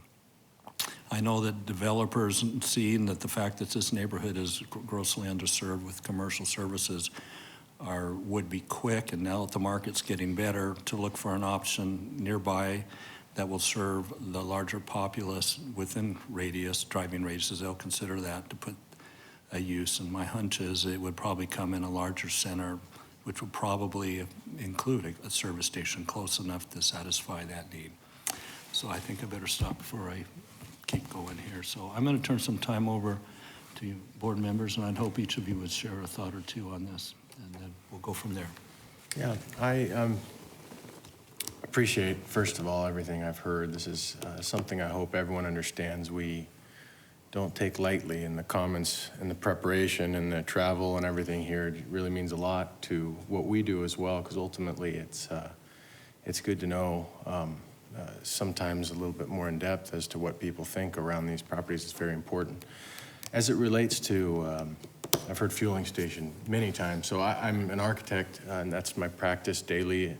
I actually have a specialty in fueling. I've done a number of fueling stations and been involved in the development of many that have and haven't been built, and developers that are interested in putting them in different locations, and we're always involved in kind of the initial part of that. But in this case, without necessarily being a specialist in where they're supposed to go, in my experience, it just couldn't be the choice. It's off at the end, it's off to the side. As we were listening to Mike, his appraisal experience and his thoughts about traffic and things like that, it would be very difficult for the choice not to be closer to highway or exits or direct path to, and maybe the future would bring that type of a use here. When, I don't know. You know, those are the difficult parts to what we do. We don't know exactly what the future holds here, but we do have the facts and the history, and we have somebody here that has a piece of property that's interested in developing it. And his rights are important, and I know that we all respect that, as we all have rights to our property. So ultimately, considering the other pieces of property that we've discussed that are fairly close by, that are leaning toward more commercial type use or providing some amenities to this area, maybe as we head to the west near the 202 or a bit more north toward the 60, as those are starting to connect a little more directly, you can see naturally as the market changes, people are starting to react to that and to place things where they will be to accommodate the need, and that need is typically surrounding those commercial parcels. In this case, couldn't surround it, but only border it. So I do see why it's been left blank, and I'd love to say we could just choose to put a gas station there and it would go and somebody would pay to do it. Fueling stations are very expensive, and the investment would require, you know, somebody to pencil it out and make sense of it. Either way, now I'm rambling, but ultimately I mainly would just commenting and my thoughts on that specific commercial type development, and that it would be a pretty difficult thing to wait for, but the future could bring all of the desires that we're talking about tonight to a place that's fairly close still. So I'm. Am I allowed to ask a question? Sure. Am I allowed to do that? I don't know the protocol here. Well, yeah, I guess it depends on me. You know, I would like to leave here breathing at the end of the day. By rights, normally we close public comment. It's a little question. How little is little? Probably 10 words. Okay, I will give you 10 words. Are you allowed to ask the landowners again to compromise with us on the development? That was 11. Okay, that was 11. Yeah, you're right. So the comment was, since you did not come to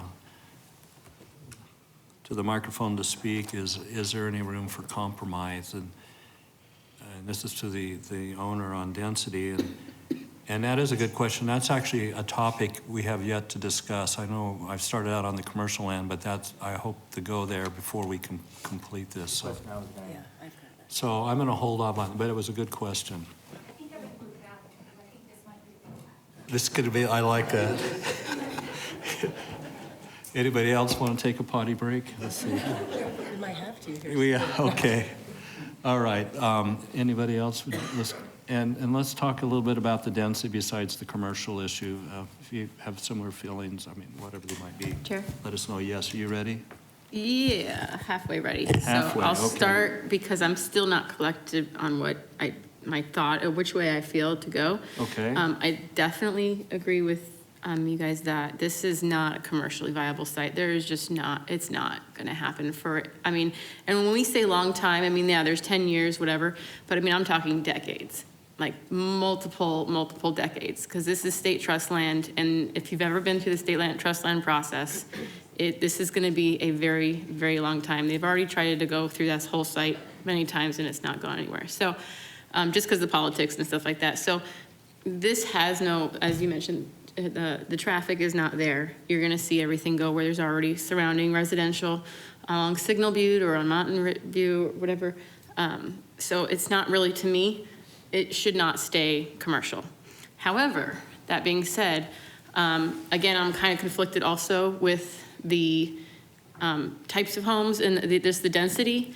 I say that also knowing, so I'm looking at the lot information we have here about setbacks and things like that. And so compared to the proposal with what the existing neighborhoods are allowed. So the minimum rear setbacks are the same. The rear patio setbacks are the same. The minimum rear side setback is the same. The difference is that there's a 10-foot minimum on this proposal. However, some of the other to the south, or maybe it's the north, has a minimum of 15. Not that it's a difference, but the minimum between the houses are going to look the same if you have 5s and 5s. The minimum to the garage on this proposal is 20 feet, whereas the minimum on the adjacent neighborhoods is 18 feet. So the difference here, the only really difference is going to be the lot size. The setbacks are all going to look the same as you're driving down the street. So that's kind of where I'm conflicted. But the fact is, I also used to live in a 40-foot wide lot, and it was fine. But I'm also trying to picture it in this setting, in this neighborhood where it's at, and I'm not sure how I feel about that. So I'm still trying to work through the process in my head about how it would look compared to the neighborhood to the north with the larger lots and no HOA, and then the southern properties. And I'm looking also, if you guys, just for reference, what's really helpful is the site plan, because it shows the lotting of the adjacent lots just to see where things line up, comparing.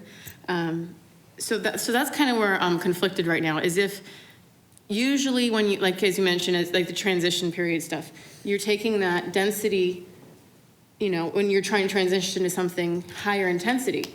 But like I mentioned, across Meridian, there's going to be vacant land for a very, very long time. So it's kind of weird to have this increase at the end of the road versus at the other corner. So that's kind of where I'm not sure if I'm okay with the zoning classification. I definitely think it should be residential, but I'm not sure if I think the density, the RS, we're talking about RSL 3 possibly, is really the right one, or if it should be going to the RS 6.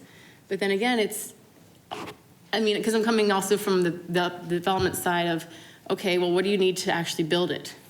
You know, you need to get a certain lot number, you need to put the infrastructure in and all that kind of stuff.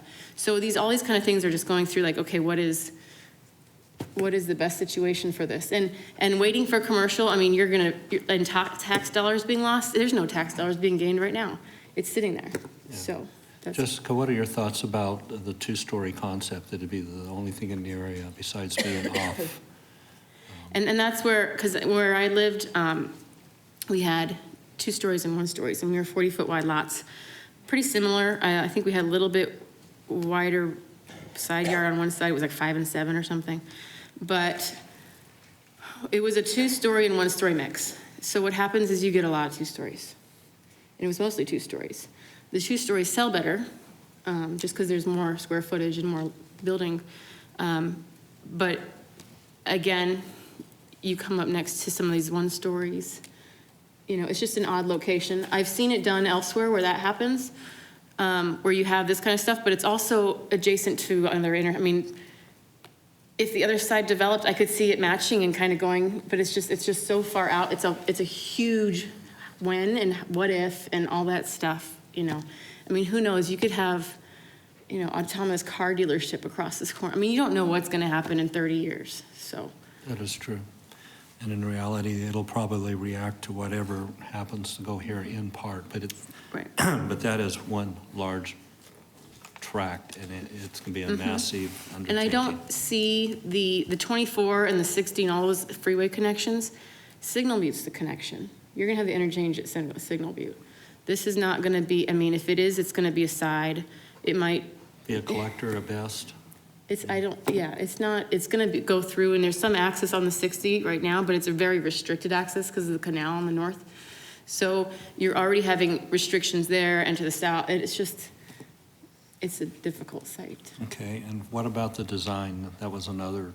Design of the houses? The look of these homes, that they don't blend in. It's a different style. I think that's dictated by Mesa Code. And design guidelines and design board. Okay. But some of us wish we could comment on that all the time. Tim, But some of us wish we could comment on the architecture all the time. So, Tim, since you just turned your button on, do you want to? He's going to come down the line to me.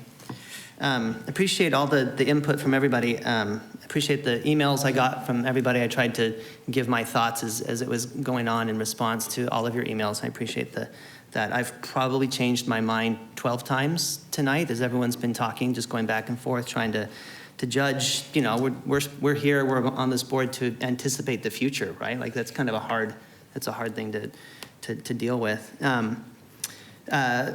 I think, as I was answering, when people were sending me emails, I was saying, you know, the houses, I don't think they're that different. I don't think you're going to see this. The board just let this Ella Street project from last month, this giant gated community, kind of plop down in the middle of a small single-family home area. That seems like really different, really the wrong use. This giant gated community here. This seems very similar to. I mean, they're smaller, but not like 40-foot high giant apartment complex, not super dense in the area. And I think what I started thinking about is what I've been calling phantom zoning. That was able to go in there, that giant Ella Street project, because there was this old zoning that allowed for single-family houses to be built or for gigantic apartment complexes to be built.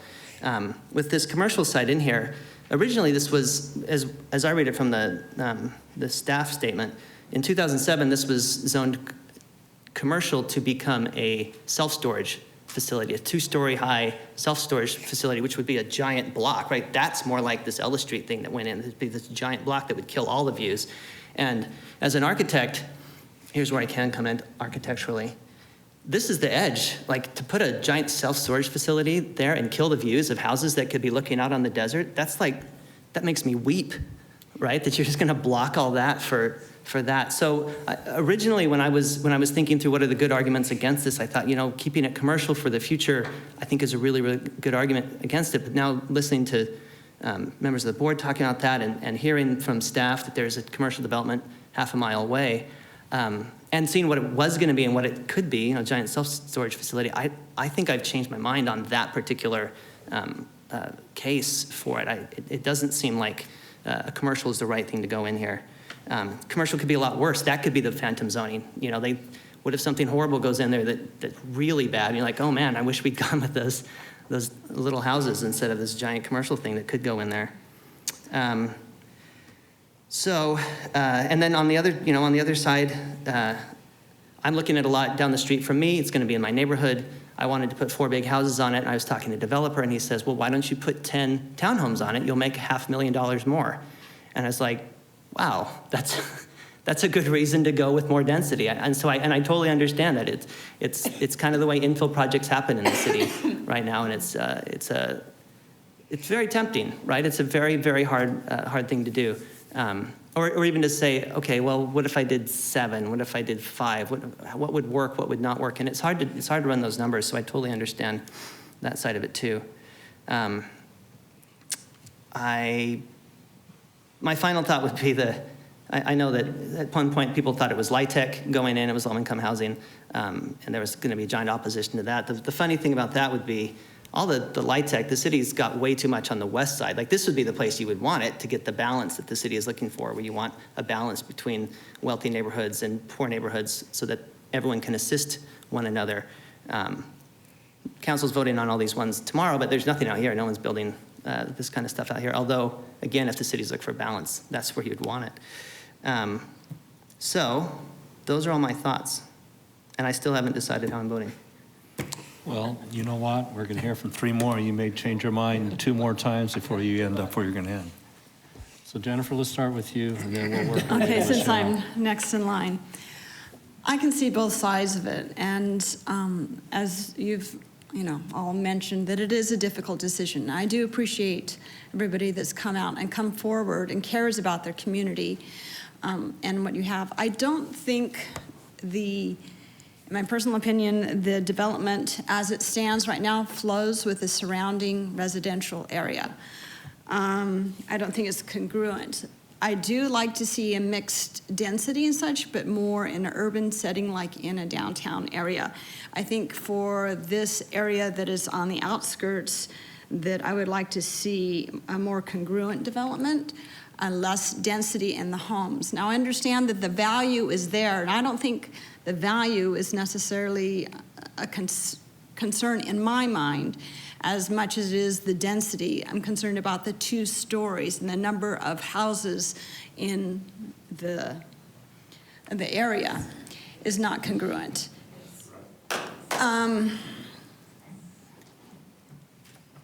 There was one other thought about that, and I'll think about it and can maybe come back to that. So I am concerned about it being commercial.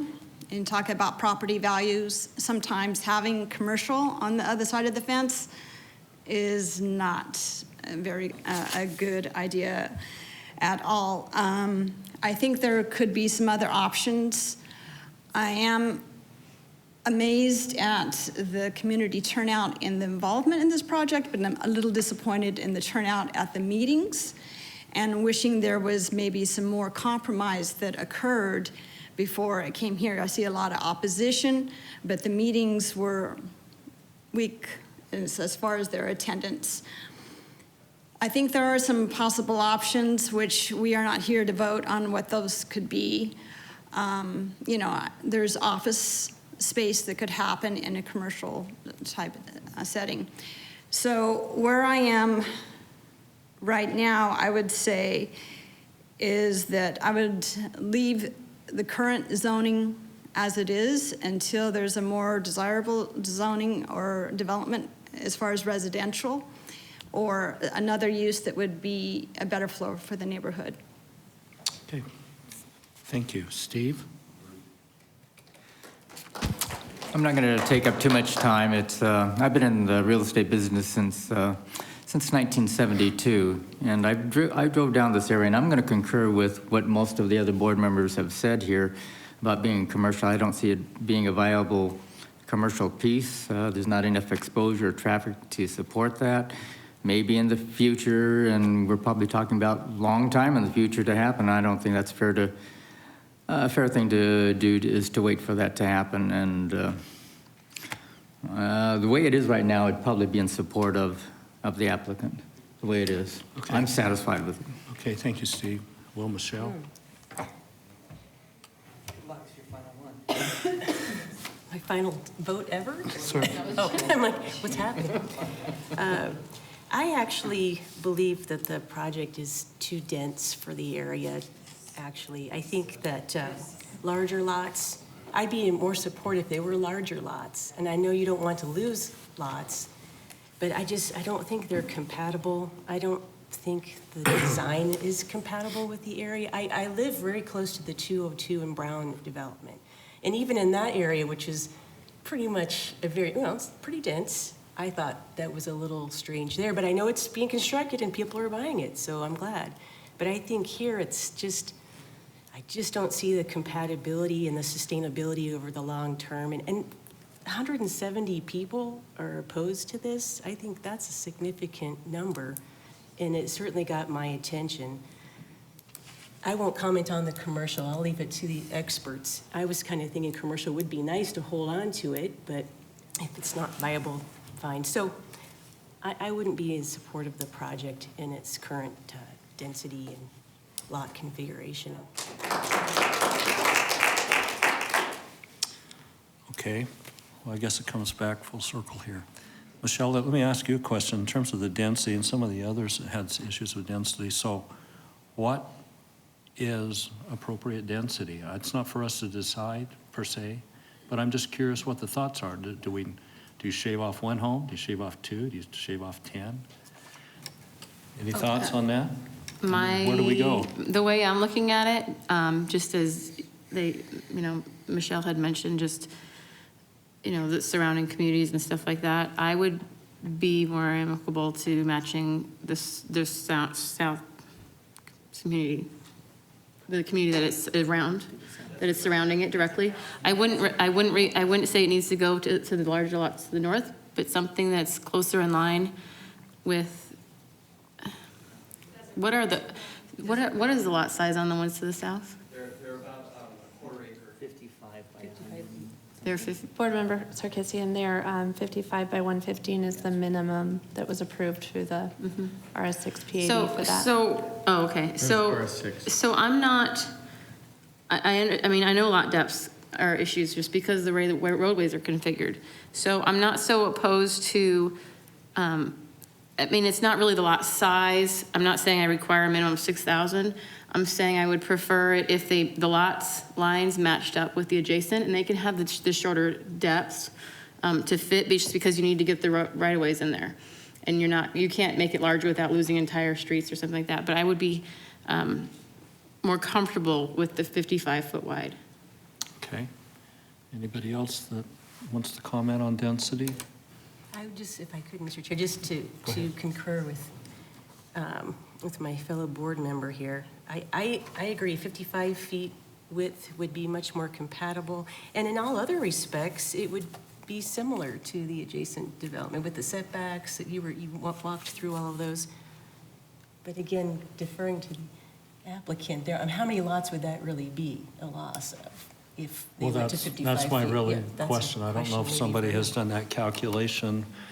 But, and if somebody's going to attempt to do that, let me throw out another concern here is if we're going to build homes there, they're going to be two-story. That's just what is happening today. So the reality is it's going to stand up and out. Yeah. If we shave off a few extra homes, not us, but I mean the applicant, is it really going to change anything substantially? I have a hunch, and I hear here that we're all leaning towards residential type use. Excuse me if I'm misspeaking here. Chair? But yes. If I may, our quick calculations, it's probably someplace around 8 lots that would get lost to transition to that lot size. So it would drop from 40. That's a quick calculation. Fair enough, just to give us an idea. Ballpark. And so, it may be well that, find out from the applicant, are they willing to go back and reconsider, or if they want it up or down on this particular design and send it on to council. Okay. Chair, Does can I everybody ask- agree with me that they would end up being two-story? I can't see Okay. feasibility working with single-story, and the parcel's too small for that. Go ahead. Can I Yes. have because I haven't gotten to say Dragoneer's name yet. Did you ever look at this, having it match all the other lots? Did you do a feasibility on that, or did you kind of originally come with this kind of idea, taking these products from another place? Mr. Chair and the members, I appreciate how you guys are thinking, because you're really trying to help the people behind me. But when time comes and you want a landscaping and you want 2 aisles of the road and you want a sidewalk and you want a fence and you want all of that, would you mind sharing the expense with me? I would be willing, and I'll be more than happy to make it a half-acre lot. If you guys are willing, or these so generous people are willing to pay for some of these expenses. Things in today's world, they don't work because people don't think about the expense. My children are one of the good examples. So before I designed this, I had to first figure out what is it gonna cost me. Yeah. I started with 46 lots. And Leslie, to protect the neighbors and to satisfy you, she took 5 right off the top. I says, Leslie, how am I gonna pay for this? Happily, what's making me motivated is I hear that the real estate in Arizona is very good, and I'm hoping that the prices will catch up with my expenses. So if I kind of just say, yeah, take whatever you want and I'll do whatever you say, when time comes for some of these things to be paid, I won't find any of you guys around. And that's what I have to. And if I cannot finish that subdivision because I run out of money or because things just run out of crazy, then we're going to have a half subdivision unfinished. And whose fault is it going to be? We had that situation right over on Val Vista between Broadway and Southern. That gentleman started, and then he ran out of money and left it there for 2.5 years. I am willing to give a chance. My civil engineer is definitely going to look. But like Michael said, we can maybe give you another foot in that. What really is it going to change? If I give you 2 lots, if I give you 3 lots, that piece of property is small, and if you want any development there, this is the best we could come up with. Thank you. Thank you for that. Now, we're done with the public, please. So, no, we're done with, oh, I'm sorry. I better look before I speak. I've been doing that too much tonight, huh? Come on up.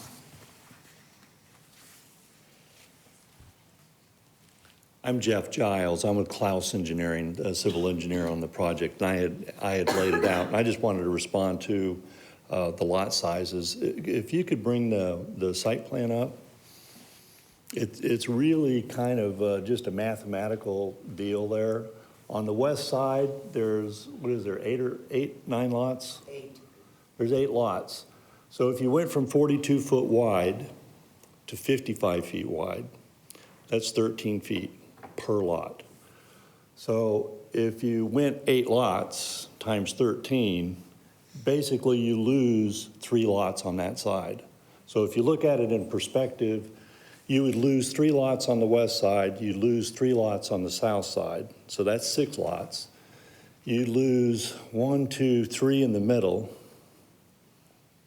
so that's 9. You'd lose probably, I'm just guessing 5 around that loop. So you're talking in the order of, 14 lots. Just mathematically, if you're talking about losing 13 or increasing each one of them 13 lots. And my hunch at that point, feasibility just goes out the window. The problem with the site is laying it out, and Jessica, you were aware of what the geometrics were of the streets. You're going to back up to the south, so then you've got that middle island, and then you've got 2 streets, east-west, north to south. So the top tier of lots were 90, the ones in the middle were each 90. We had 10 extra feet, so we put those on the south because we're backing up to existing residents. So we added 10 feet to the south. Coming across east to west, it literally just, the geometry of the site ends up 90 with the number of lots that are there. So if you were to develop it as residential any other way, the street pattern is pretty much fixed. We had gone through several renditions of the site plan with staff. And at one time, we actually had that North Street also going all the way out to Meridian and had to put a caret to prevent a left turn out. And I believe Mr. Wesley was kind of concerned with creating a neighborhood feel, an enclosed community. So That's when we lost the 5 lots by knuckling that down. The other issue with this is because it is a small site and it's on the corner of 2 arterials, we've got the extra width and improvement costs of those arterials. So that you don't escape from. The residents have talked, several have brought up this issue of a sewer line. When this site was planned, or I'm sorry, when the subdivision that wraps around this out corner was developed, the developer of that subdivision took away the drainage outfall from this piece of property. The southwest corner is the low corner. There's an existing block wall that wraps around there. The HOA has had some difficulty because of when it rains hard on this vacant corner, the water accumulates in that corner and is undermining their wall. So we had proposed opening that up, and the HOA didn't like that idea. We had proposed a pedestrian gate so that the 2 communities could be tied together, and the HOA was not interested in that. The sewer was not stubbed to this piece of property. So there's a sewer line in the roadway along the south there, but there's a 2-foot strip that the HOA owns. So for us to tie into the sewer, we'd have to get their permission. They're not interested in that. So we've got to run a sewer line now down Warner, a 1/4 mile. Again, an additional cost of a couple $100,000. So those are just the constraints of the site. Which equates to a couple homes in terms of costs. Pardon me? In terms of costs, that's a couple homes right there. So the homeowners themselves are imposing a hardship by not allowing this cooperative spirit. Is that correct? That's correct. Any other questions? What was the reasoning for not allowing them to tie in? Do you know that HOA's? The HOA's concerns is basically they want to. I was just wondering if it's capacity or size, or what was the issue? The reason that we actually. Name and that, are you? Josh Ray. Are you with the are you on the No, I'm not. I live in the community Desert Valley, 11515 East Sylvan Avenue. A lot of the concerns is basically they want to open up a gate to actually allow their community to go into our parks. You're talking about who's going to actually uphold the cost. We're living in this community. Who's actually going to pay for the HOA fees for all these other kids coming into our community? Same thing with the fence. So that's our concerns with it, is just that, like I said, they have no parks in their community whatsoever. They do have a retention basin up there, but I do not believe that's an actual park.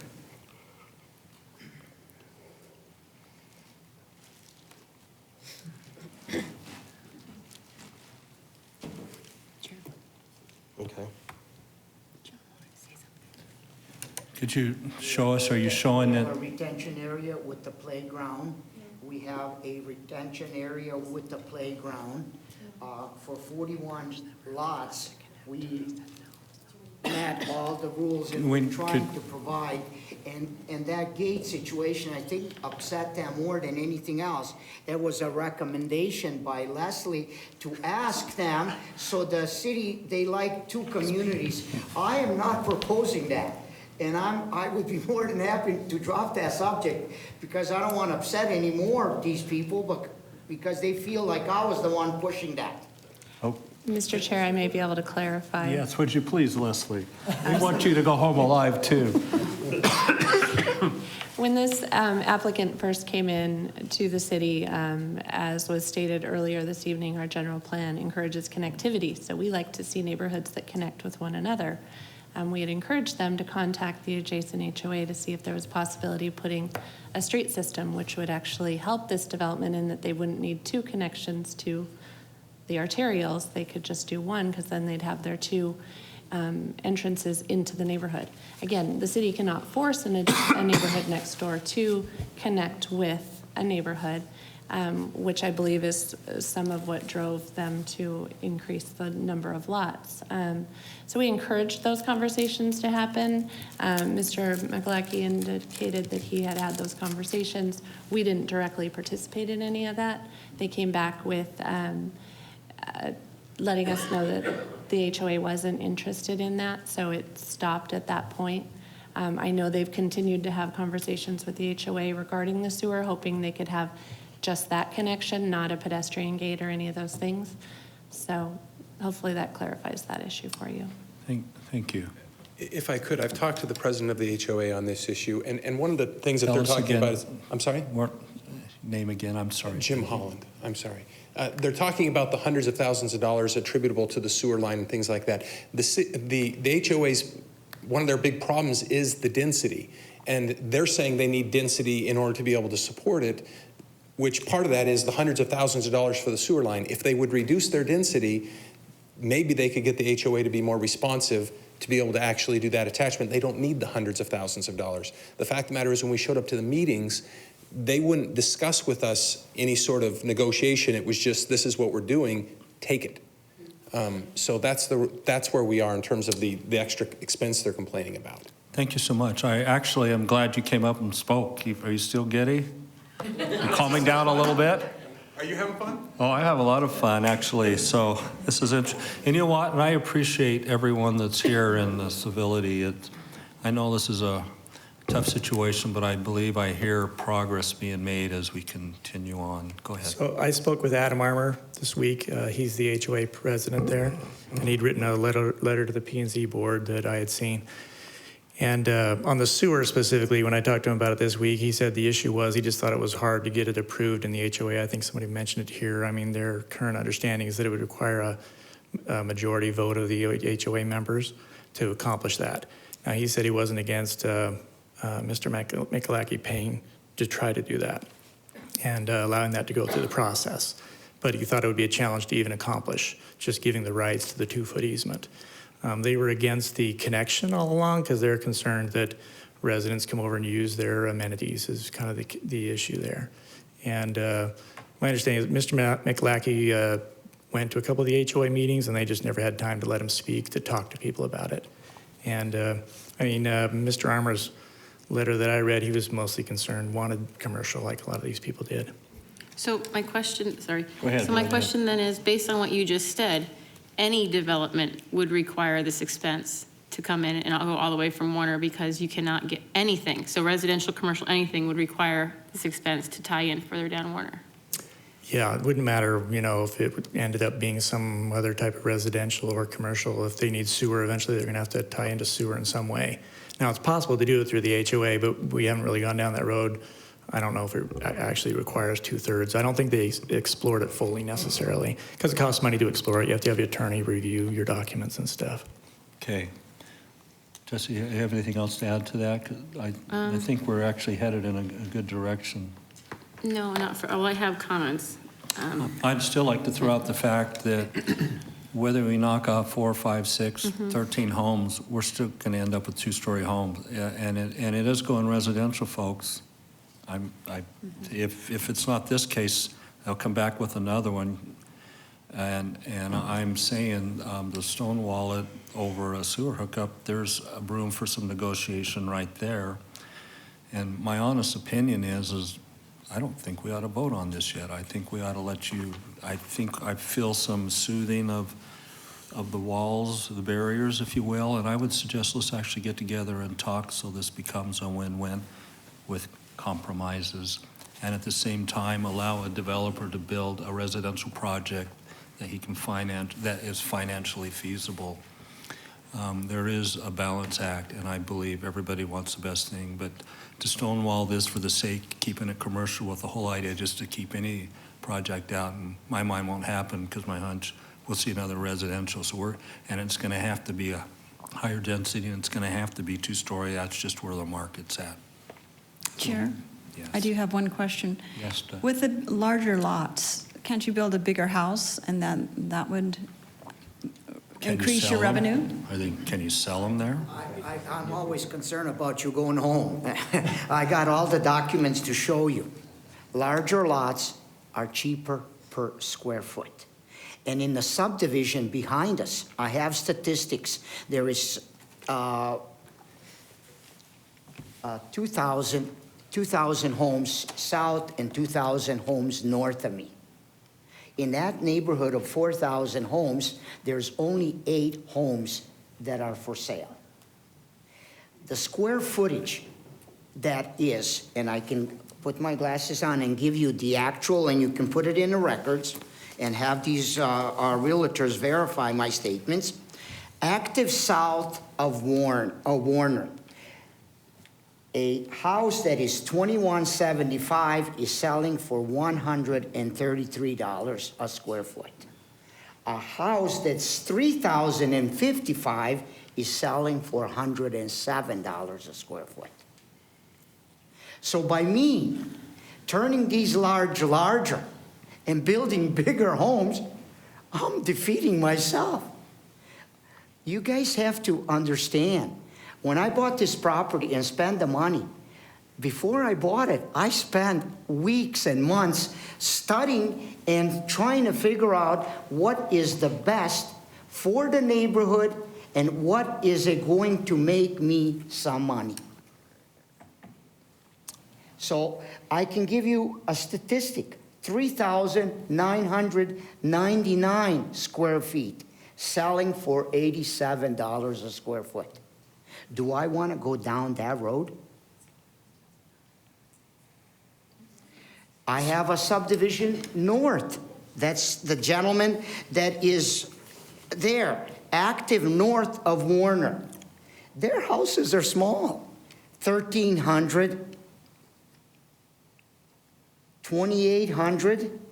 They're selling 2,800 for $98.73 a square foot.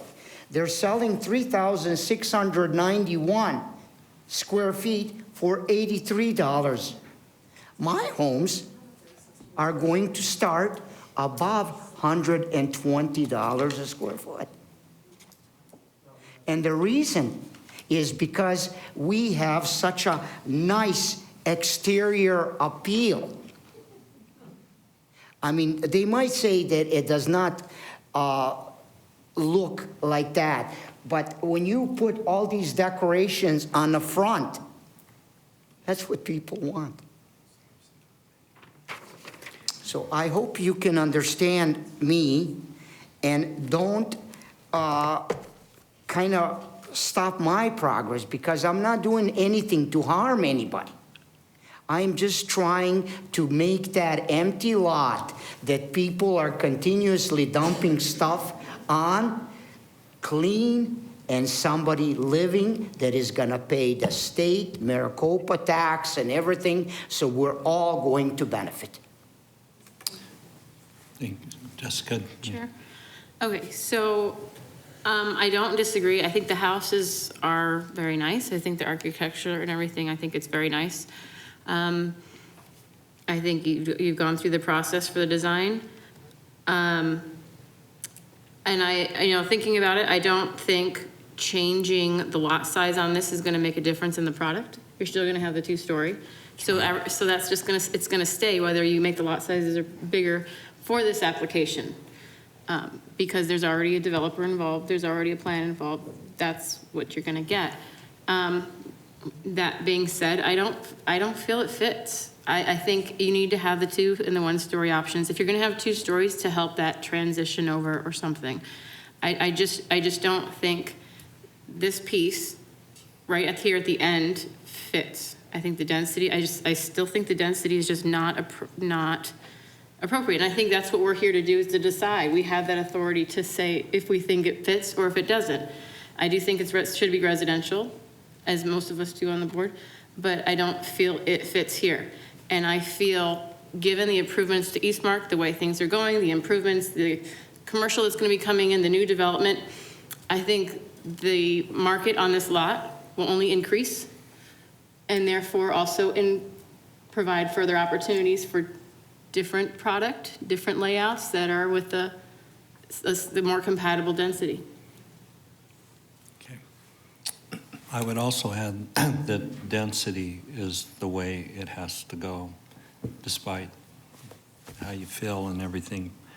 It will keep coming back. They may change the configuration, elevations, but density at the end of the day is just what it takes today. Can I ask a Whatever that density is, it has to be. Can I ask a question? I don't understand. Maybe staff could answer. Starkey Avenue has no houses on it on the north side. Is there some rule that means that they can't put houses on Starkey Street because of subdivision rules and stuff like that? Like, it's just been bugging me kind of the whole time. Why is there, where they kind of, their backside is turned to Starkey, which has no houses currently on its north side? Like, it seems like the natural thing would, if this was all being developed at once, you would just kind of keep that going up and around. This is happening later, so is there some restriction behind why you can't attach to that street that I don't understand? And so you're talking about the street that's east-west, just on the very south side of this Starkey, development? yeah, right there. And it Like- comes back to that HOA having that 2-foot strip, ownership strip. They don't have, there's no right-of-way right next to this tract. So this property can't access that street. So that would take a bunch of negotiating and Correct. stuff Back in to the order same discussion here about access that. Okay, thank you, I wanted to understand that. Strictly HOA decision. See, Yeah. excuse me for being so bold here, but in reality, I don't think I think our neighbors need and developer need to get together and put the darts and arrows and guns away, and let's come up with a workable solution. We could change the density, and Jessica, if we mix a little single and two-story, yeah, it's a numbers game, so maybe if they can shave some costs off associated with a real simple hookup over a few feet of access, and in trade-off come up with some variation in design, I think that'd work. I can understand not wanting to share the existing subdivision bearing the burden of a new one, and you can put your walls up, but I still say it's going to end up being a very similar product down the road as a residential project. You're not going to see a little small subdivision. The home prices aren't going to support that. They have to go small. They have to go tall. They have to go with the height in order for anything truly to make sense in a general sense of the word, where the market's at today. Okay. Wow, it sure got quiet all of a sudden.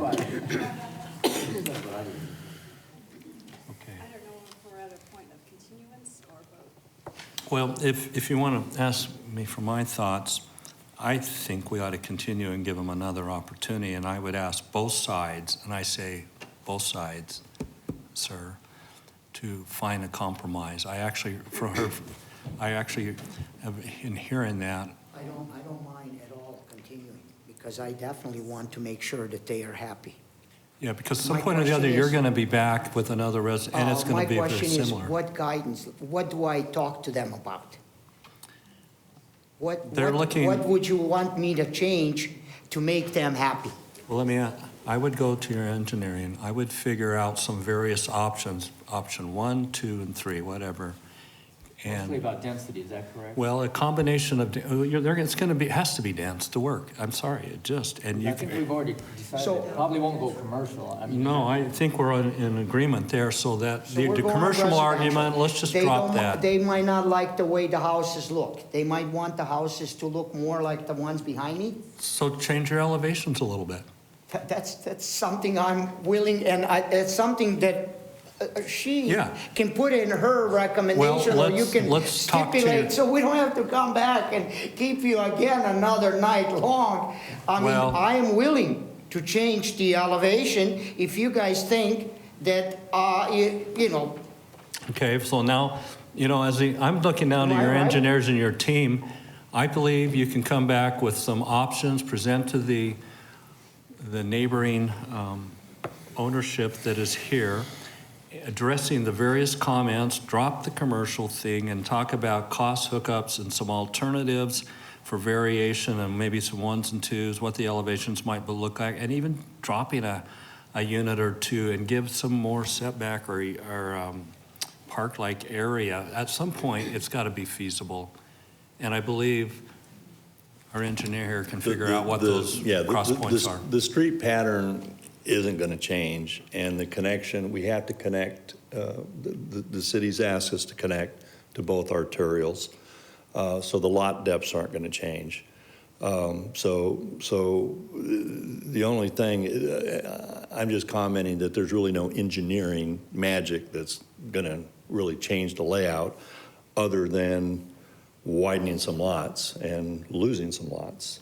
I mean, And it's- that's what, that's. Well, and we're asking you to work with your neighbors. They're asking for a compromise. The commercial argument, we're done with that. I mean, with this board, We can go over that, which is, we're we done with that. accomplished something. That was at least something that, at least we can have a nice discussion. Before, we never knew what discussion we're gonna get in, because they're thinking about me, wanna change me to commercial. And I have so much experience with commercial, Okay. and I didn't think that was it, but I don't So want. we're done with that. We're done with the commercial argument. So now it's going to be density and compatibility. Can you What- give us a little bit guidance as far Well- as the density? I don't think Because- it's our, excuse me for interrupting, but I don't think it's our job to tell you or come up with a solution. Our job is to vote on a continuance or, to have a continuance or a vote. Those are our options right now. Can we take a vote tonight? If I lose, I'll go home happy, because I cannot come here. I will come here again in front of you, and I will tell you that I gave them 5 more lots, and they're gonna still tell me that it's not good enough, and we'll never have an ending to this. This is my 3rd year that I've been working on it. So I am a realist. Whatever happens, it's predestined. If I am not the man for that land, let it be set here, and I'll go home and just let it sit who knows when and how long.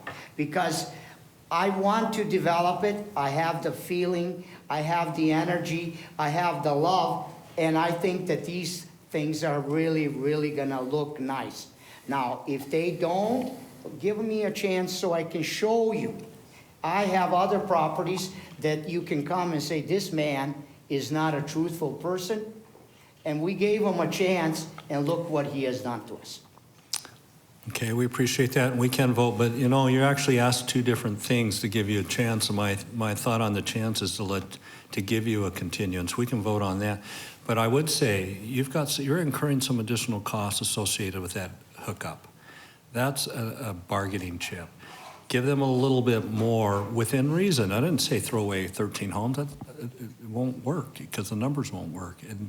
But let's come up with some smoothing, if you will, of the project. Listen to them, what the elevations, maybe you tweak them a little bit. The 2 stories are going to stay, but maybe you integrate a few single stories at some strategic locations. I have these bigger lots, those 3 lots over there in the corner.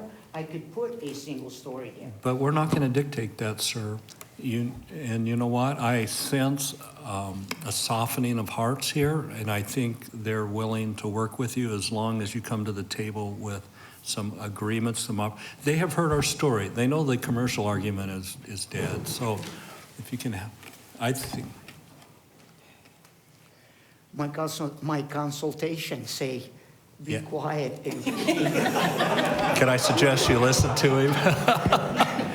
We're trying to help you out. I always learn from the majority. I will be more than happy to talk to them. I have nothing Okay. against them. And I will do they just have to understand. I think they do. Okay. And I'm gonna ask your help there to help you in your presentation and coming up with some options. Just don't go to the meeting and say, okay, what do you want? No, we already know. And you know what you can pencil to. But give them a couple options and show some different ideas and elevations, and then listen. Thank you very much for all your time. Okay, thank Chair, you. can I say one thing on that? Yes. To the neighbors in HOA, if he spends a bunch of time and comes up with something better and works on it, and you guys are stinkers about it, we're going to be really ticked off, and we might just okay it over the top of it. So be sure that you are You better considering- qualify that. They will leave here breathing though, right? Right. Okay. But like, be sure that you're willing and able to work with him, and you're sacrificing time and having to work with him to get something that everyone's happy about. Because the other side would be, oh, we don't want anything there, or we only want this thing here. And he's got a huge amount of time and effort invested and money invested in this thing. And so it better sound like everyone's working together on this. Hey, Jim, can maybe he email us and we give him some ideas? Is that even a possibility? At every meeting, we try talking to him, and he shuts us down. You know, he belittles us and shuts us down. Let me suggest that you get together. We have tried. Every single thing Okay. you guys have said, we have said no. Let me add one thing, if I might. He's got a great team. Ask the team members to speak up. I think they can talk your language. All right. Were we together on that? Okay. Jeff is very calm. Thank you. Well, Jeff is very calm. well, then we'll just ask Jeff to speak up and take a bigger role to bring some compromise to this. Honestly, in my opinion, there is a solution here. There really is. It can be a win-win in a way, but nobody wins, but yet everybody wins. And but let's let the walls come down, please. No. Chair, Mr. Well, Chair, no, Chair, we don't need to get into that. No, I don't, We because need a that's motion calculation and of move on. minutes. Dates to make everything work, and while I'll be on, you give me recommendations. Just keep going, Mike. Okay, let's cut it off, guys. Seriously, I think we've gone way beyond the scope of our Should we go to vote? duties Mike? here. Yes, please. 60 days, Mr. Chairman. Sir, can you just tell us his email? Can we just have his email? Can I ask you to, will you gather with the group afterwards so we can continue and actually go home alive? We have another thing after. Yeah, we have one more. Oh, yeah, so you guys go home, but we stay. So thank you for that reminder. Okay, I'm sorry, I keep on. actually, somebody can make a motion. I think it ought to be to continue. Let's go. Mr. Chairman, if we go with continuance, though, should we ask the applicant if 30 days is enough time or longer? 30, 60, what do we need? 30, we can extend if we think we need more time, right? And I'd ask if we don't have a compromise, just a better, a better communication and similarity and where you're going. If we're down to some little things, that's fine. We'll help with that, but not this big. So that would be, so 30 days, and then if you're not ready, then just ask for another 30 days or whatever. I believe that's appropriate. Okay. Mr. Chairman, I'll make a motion to continue item Z16056 and the related plat for 30 days. Okay, thank you. Excuse me, could you say to the regular March meeting or March 22nd meeting? March 22nd. Oh, okay, continue it to the March meeting. Is that good enough? Okay. March. Oh, March 22nd, 2017. You sure? Why, what time is that going to start? At 4 o'clock PM. Do I have a second? I second. Thank you, Steve. Any other discussion? Please vote. What date did you say? There we go. Okay, passes unanimously. This request has been continued to the next meeting, which is March 22nd. It's always, yes, it is at 4. And I would trust you get emails, and let's start working on this together. And please, we want to hear the motion go away. Okay. Next.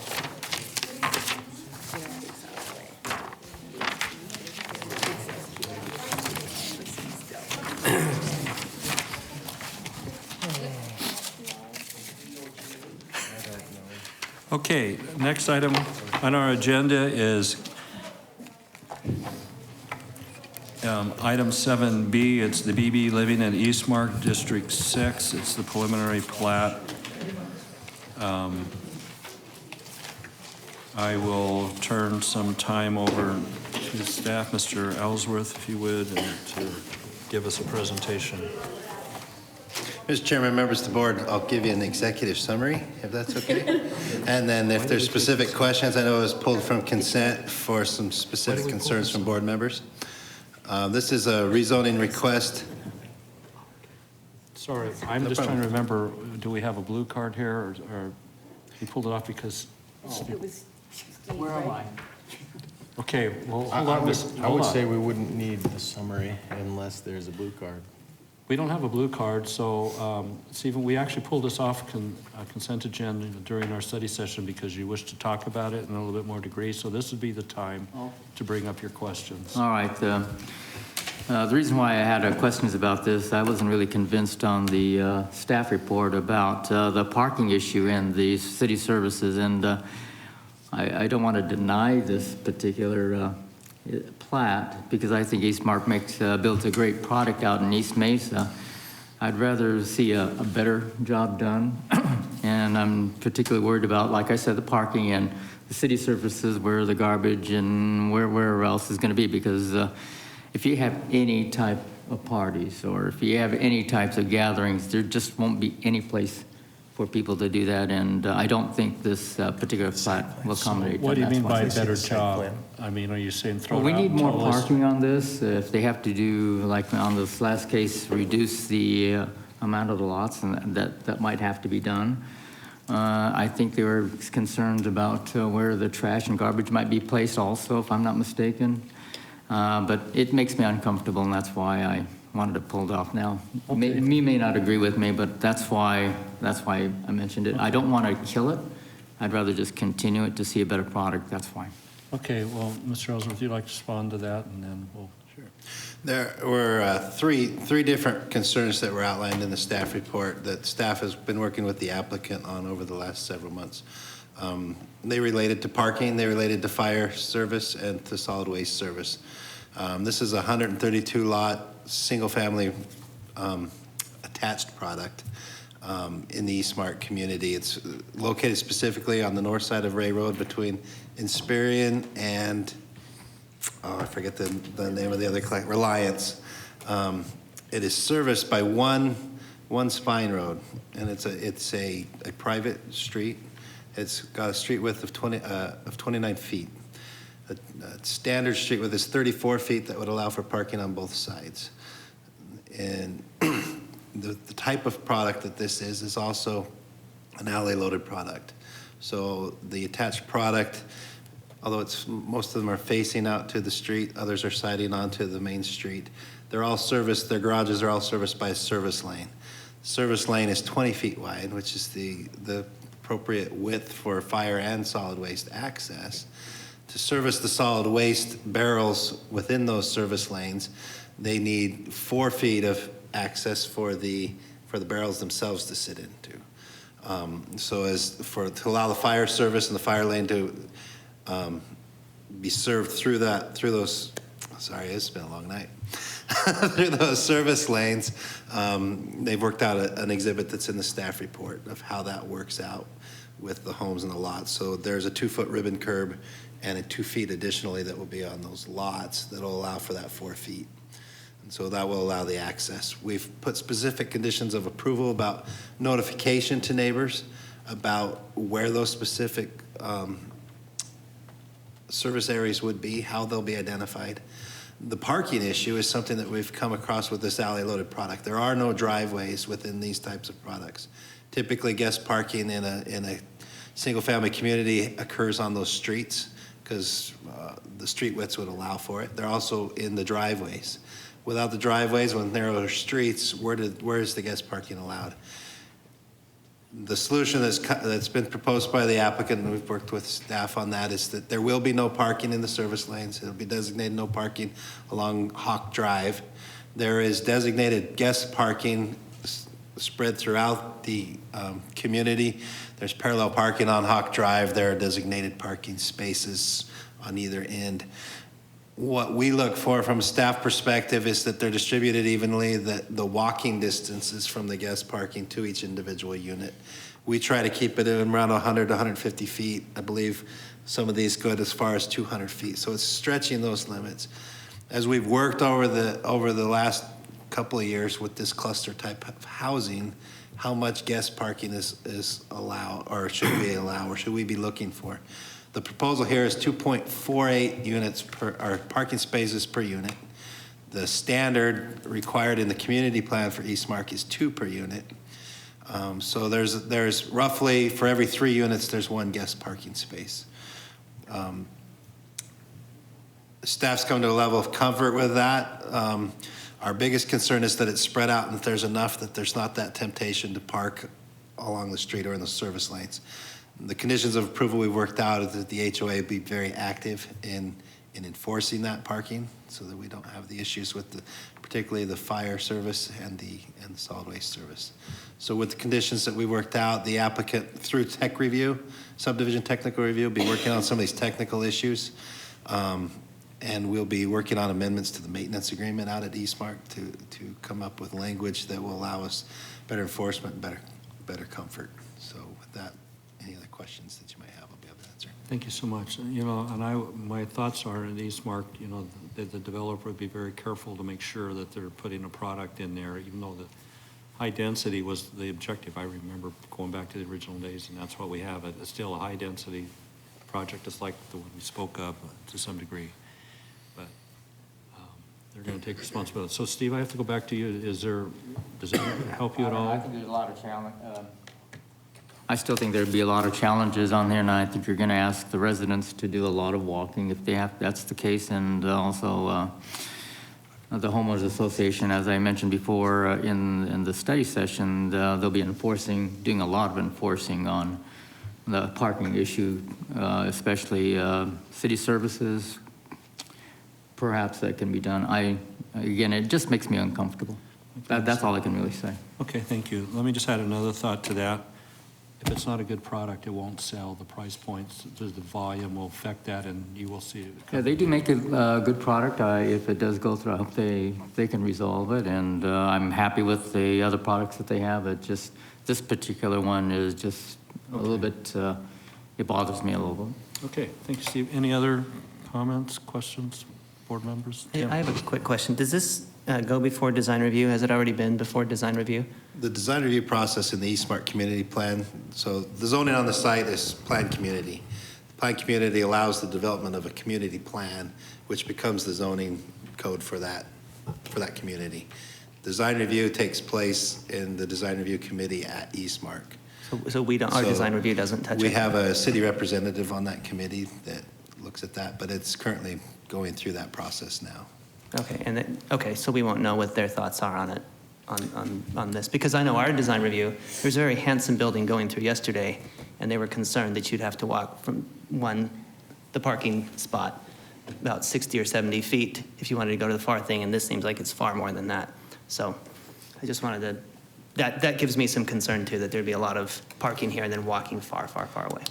And I believe we have representatives here for the applicant somewhere in that I group. have a question for staff. Yeah.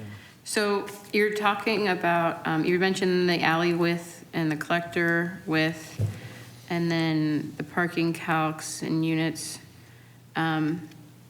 So, and then the distance for parking for guests to walk or something like that, you prefer a different one. So, but it's meeting code, or it's not meeting code, or what's it meeting and not meeting? It is currently meeting the standard for the community plan at 2 per unit. The concern comes in as you look at the layout, and how does the lot layout, the proposed lot layout allow for things. What they're proposing is an alley-loaded unit. And so we've been working on, I don't know the best way to say this, coming up with that standard for these cluster developments is how do you accommodate this type of parking when you're dealing with private streets. So as we're platting this, it's become a concern of how much parking is adequate to allow for this so that we don't cause actually the inability to serve the site for fire access and for solid waste access. Have you had similar communities or products like this go in other places in Mesa recently to? Yeah, kind of Chair, go through this? Board member, I'm going to add on a little bit to what was said. When we developed the community plan for this and talked about the parking standards for single residents, we hadn't done any of the cluster product recently in Mesa. We weren't thinking about that. And so when we set the standard 2 per unit, the same as we have for other standard single residence development, we weren't thinking about, weren't concerned about this type of development. Since then, we have had other cluster developments come in to the city. In particular, the project that's at the northwest corner of Brown and Higley, Copper Point. And that was our first one. It's not exactly the same, but it's similar in terms of kind of the alley provides access to the parking, and you can't park. You only got the 2 parking spaces in the garage. There's no front yard, there's no driveway to park in for guests and so forth. So we tried to work out what would be an appropriate level of guest parking there. For lack of anything else, we looked at the city of Phoenix, and they had a guideline they use. And so we tried to do the same thing. We ended up with slightly less than that there. And we've run into problems between where people actually end up parking and solid waste pickup and maintaining fire access and so forth. So it's been a concern with this as we have looked at it. So yes, it technically meets the standards of the community plan, but we've had a concern. They have tried to address. They have provided the off-street parking scattered through the site. We've remained somewhat concerned. Is it really enough? Is it properly spaced? We've ended up going ahead and recommending approval based on the HOA's assurance that they will monitor those things and they will help enforce those things, but there has still been a level of concern by staff. What I'd like to do, I know this is all out of order here, but sequence, I mean, but if we have a representative for the applicant come up and respond to some of these concerns, that would be great.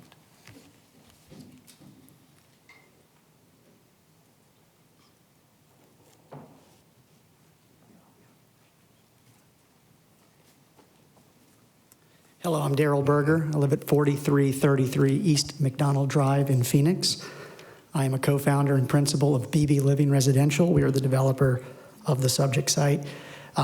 This is the rest of our team here. Obviously, no one else is here tonight, but just three key quick points here. Number one, we're building a great project here that conforms to all the standards of the City of Mesa and East Market. We are implementing the vision that the city and the master plan developer has for the subject parcel.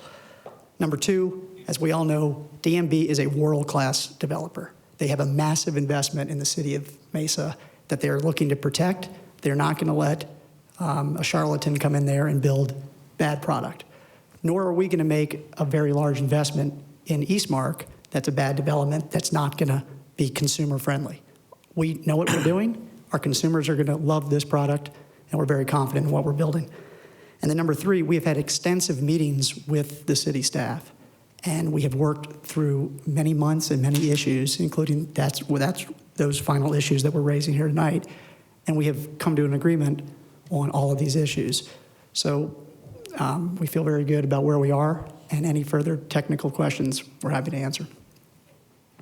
Thank you. Jill Haggard is here from DMB.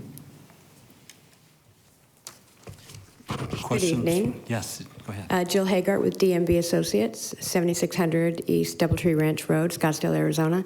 Since I've been here so long, I felt like I had to come up and say something.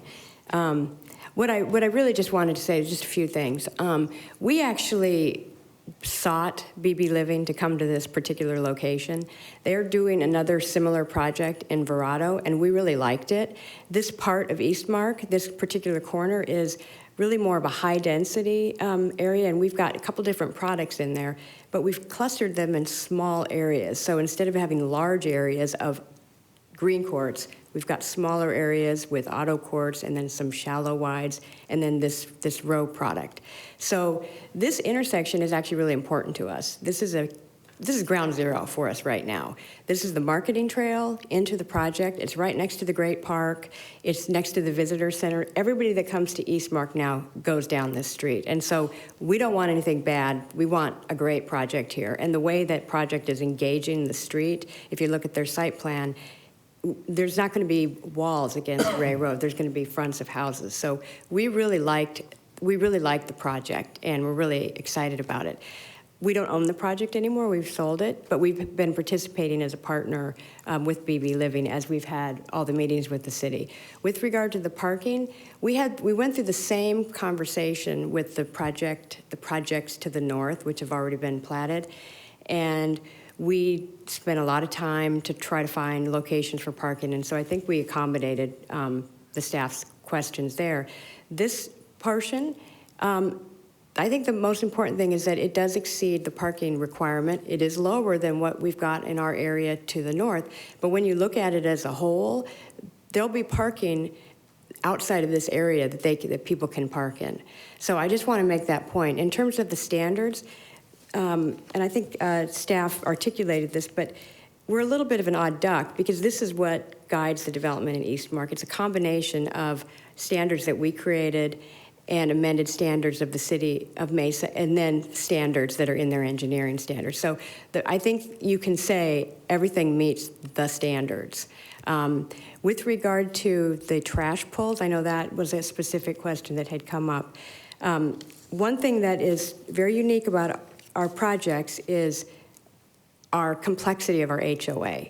We've got an HOA that does not only creates community life, but also does a lot of maintenance and other things that typically you don't see in an HOA.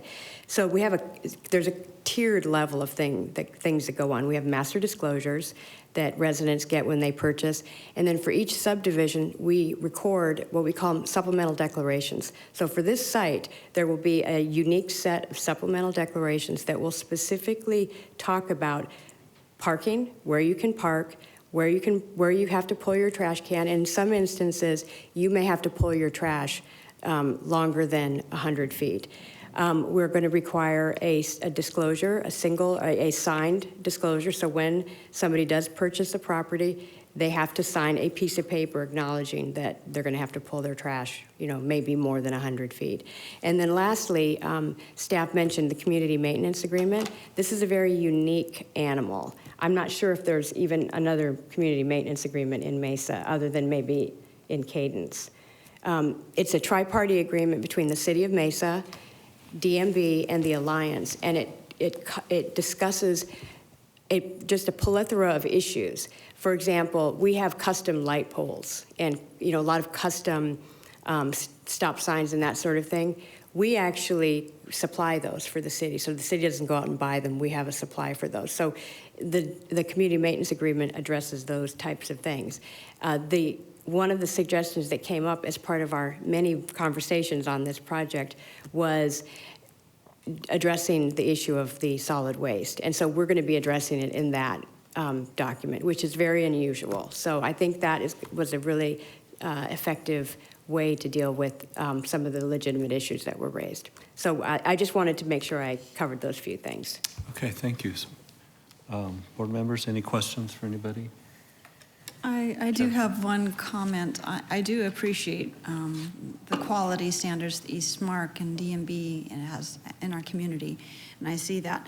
My concern is these standards that we're setting in this plan is setting a precedence for other developments that we may have in Mesa and may not have the controls or agreements in order to carry them forth. And so, there's questions regarding parking is one, but, the safety issues and trash and all these other, and creating a stressed environment in the neighborhood. So I am hesitant from that part, not because of the quality of this project, because I do believe that you put out a quality product, but it's just setting a precedence of other developments in Mesa. Thank you. Yes, Jessica. My comment is, just because you just said it, but I would state that because it's a PAD in Eastmark, there's no precedent set. It's an individual, piecemeal kind of project. And so as a new one comes in, that one will have to go through its own PAD, which has not, and Eastmark on top of that had already set a standard. So you're going into a standard that was previously set. So it's kind of also on the other side of, okay, well, you set a precedent with the earlier Eastmark, and now you want to change it as it's fulfilling this part. So while I was looking at it at first, it's hard to see because it's all black and white and it's a plat and stuff like that. I was a little concerned, and you see the pullouts and stuff like that, but then I noticed, when looking at it more, zooming in more, the parallel parking along Hawk, and then you get some more along the top of Hawk, the other side of Hawk, and there's all these other little pieces. You're never going to have the density, the zoning density and stuff is like what they're looking for. And with alley loaded, you're not going to have parking on the alley. So the site is also limited in itself in where you can put additional parking. And then also looking at they're not, the clusters are at they're typically 4 units deep with some are up to 5, but that's not You get some of the other ones, but they're all fronting the street. So I'm looking at, like, as you go down a street to like pull, take trash out or do different stuff, at most, there's only a couple that are 5 units deep. Everything else is on the alley, or you have 4 units, which is pretty small, actually. Yeah, but I'm not really, if you're gonna buy, when you buy a house, you know where it's located. I'm not concerned, just like the previous group before us, when they bought their properties, they knew they were on the outside of, the community. They're not close to commercial, you have to wait for that stuff. So just like with these, you buy a property, you're signing all the documents that Jill had mentioned. You know where your property's at, so you're not thinking, I'm never gonna have to take my trash out there. And I still think with the higher density product, that's a lot less than you would have to, this is with a trash can, you're dragging something out. It's not like an apartment complex where you're taking individual bags to the dumpster every time it gets full, kind of thing. So I'm not concerned about the pull lengths. You're gonna buy where you're gonna buy. You're always, that's your choice to buy that house or not buy that house. And with the parking, the fact that they're almost exceeding it by 0.5 per unit, and the placement of them, I think, is just where, because of the shape of the site and the type of product, it's gonna be what that's how you're gonna get. I don't know how you would change that or add anything different, because they're also meeting the minimum alleys and, private streets. So, and if fire and, police and everybody can get through, there's times even in my neighborhood where I have people just put their trash and the people put it in the middle of the road. It's gonna happen no matter what. It's up to the HOA to enforce that, and you get those little letters and stuff like that, or somebody that goes around and monitors it and puts little stickers on your car. I don't know. So that's my feeling on this site, because it's previously been worked through and Eastmark's in it. It's as another PAD comes through that they're proposing different stuff, if we could look at that one individually. I don't think it sets a precedent in my mind. Okay, thank you for that. Anybody else? I do have one more question to staff. Given this layout of this plat, for city services, are there special procedures or agreements that have to be made in order to service this with fire and trash and safety? So what the process is you're voting on the preliminary plat. What that does when you approve the preliminary plat allows them to submit for their technical review for the subdivision. As we do that, we continue to look at the technical side of this plat to make sure that we can provide all of those city services. So it's continuing on. Your vote tonight allows it to continue on to allow those maintenance agreements and all those negotiations to continue. So it could change before it's final. Correct. In technical review, there could be changes. Right? Anybody else? I really appreciate the additional parking going up and above. I have PTSD from when I lived in New York, and you could never find parking. And so anytime, even at the 2.1 or whatever, I'm always terrified that I'm going to go in some place and not be able to find a parking spot. So I really appreciate you going up on that. Okay. So the staff feels pretty comfortable about the parking issue, the services. I'm going to rely on what everybody else says, because my first look at this was, my concern was, the parking and maybe the management of it. But I'm not going to necessarily oppose it, because like I said, Eastmark builds a great product out there, and I'm not really going to be against it. Just this particular piece, as nice as it could be or will be, is a concern. But if the staff feels comfortable with it, the rest of the board members feel about that, comfortable with it, I probably won't have a problem. I'm just going to hope that it'll come out very, very well the way it is then. And it's still preliminary too, Steve, so it's still a work in progress. We're just, like it was mentioned, helping it along the way. Are we about ready for a motion? Somebody like to make one? I'll make a motion. Oh, sorry, Dane. Okay. I'd like to recommend approval of the BB Living at Eastmark preliminary plat with the staff recommended conditions of approval. Thank you, Michelle. Is there a second? Thank you, Tim.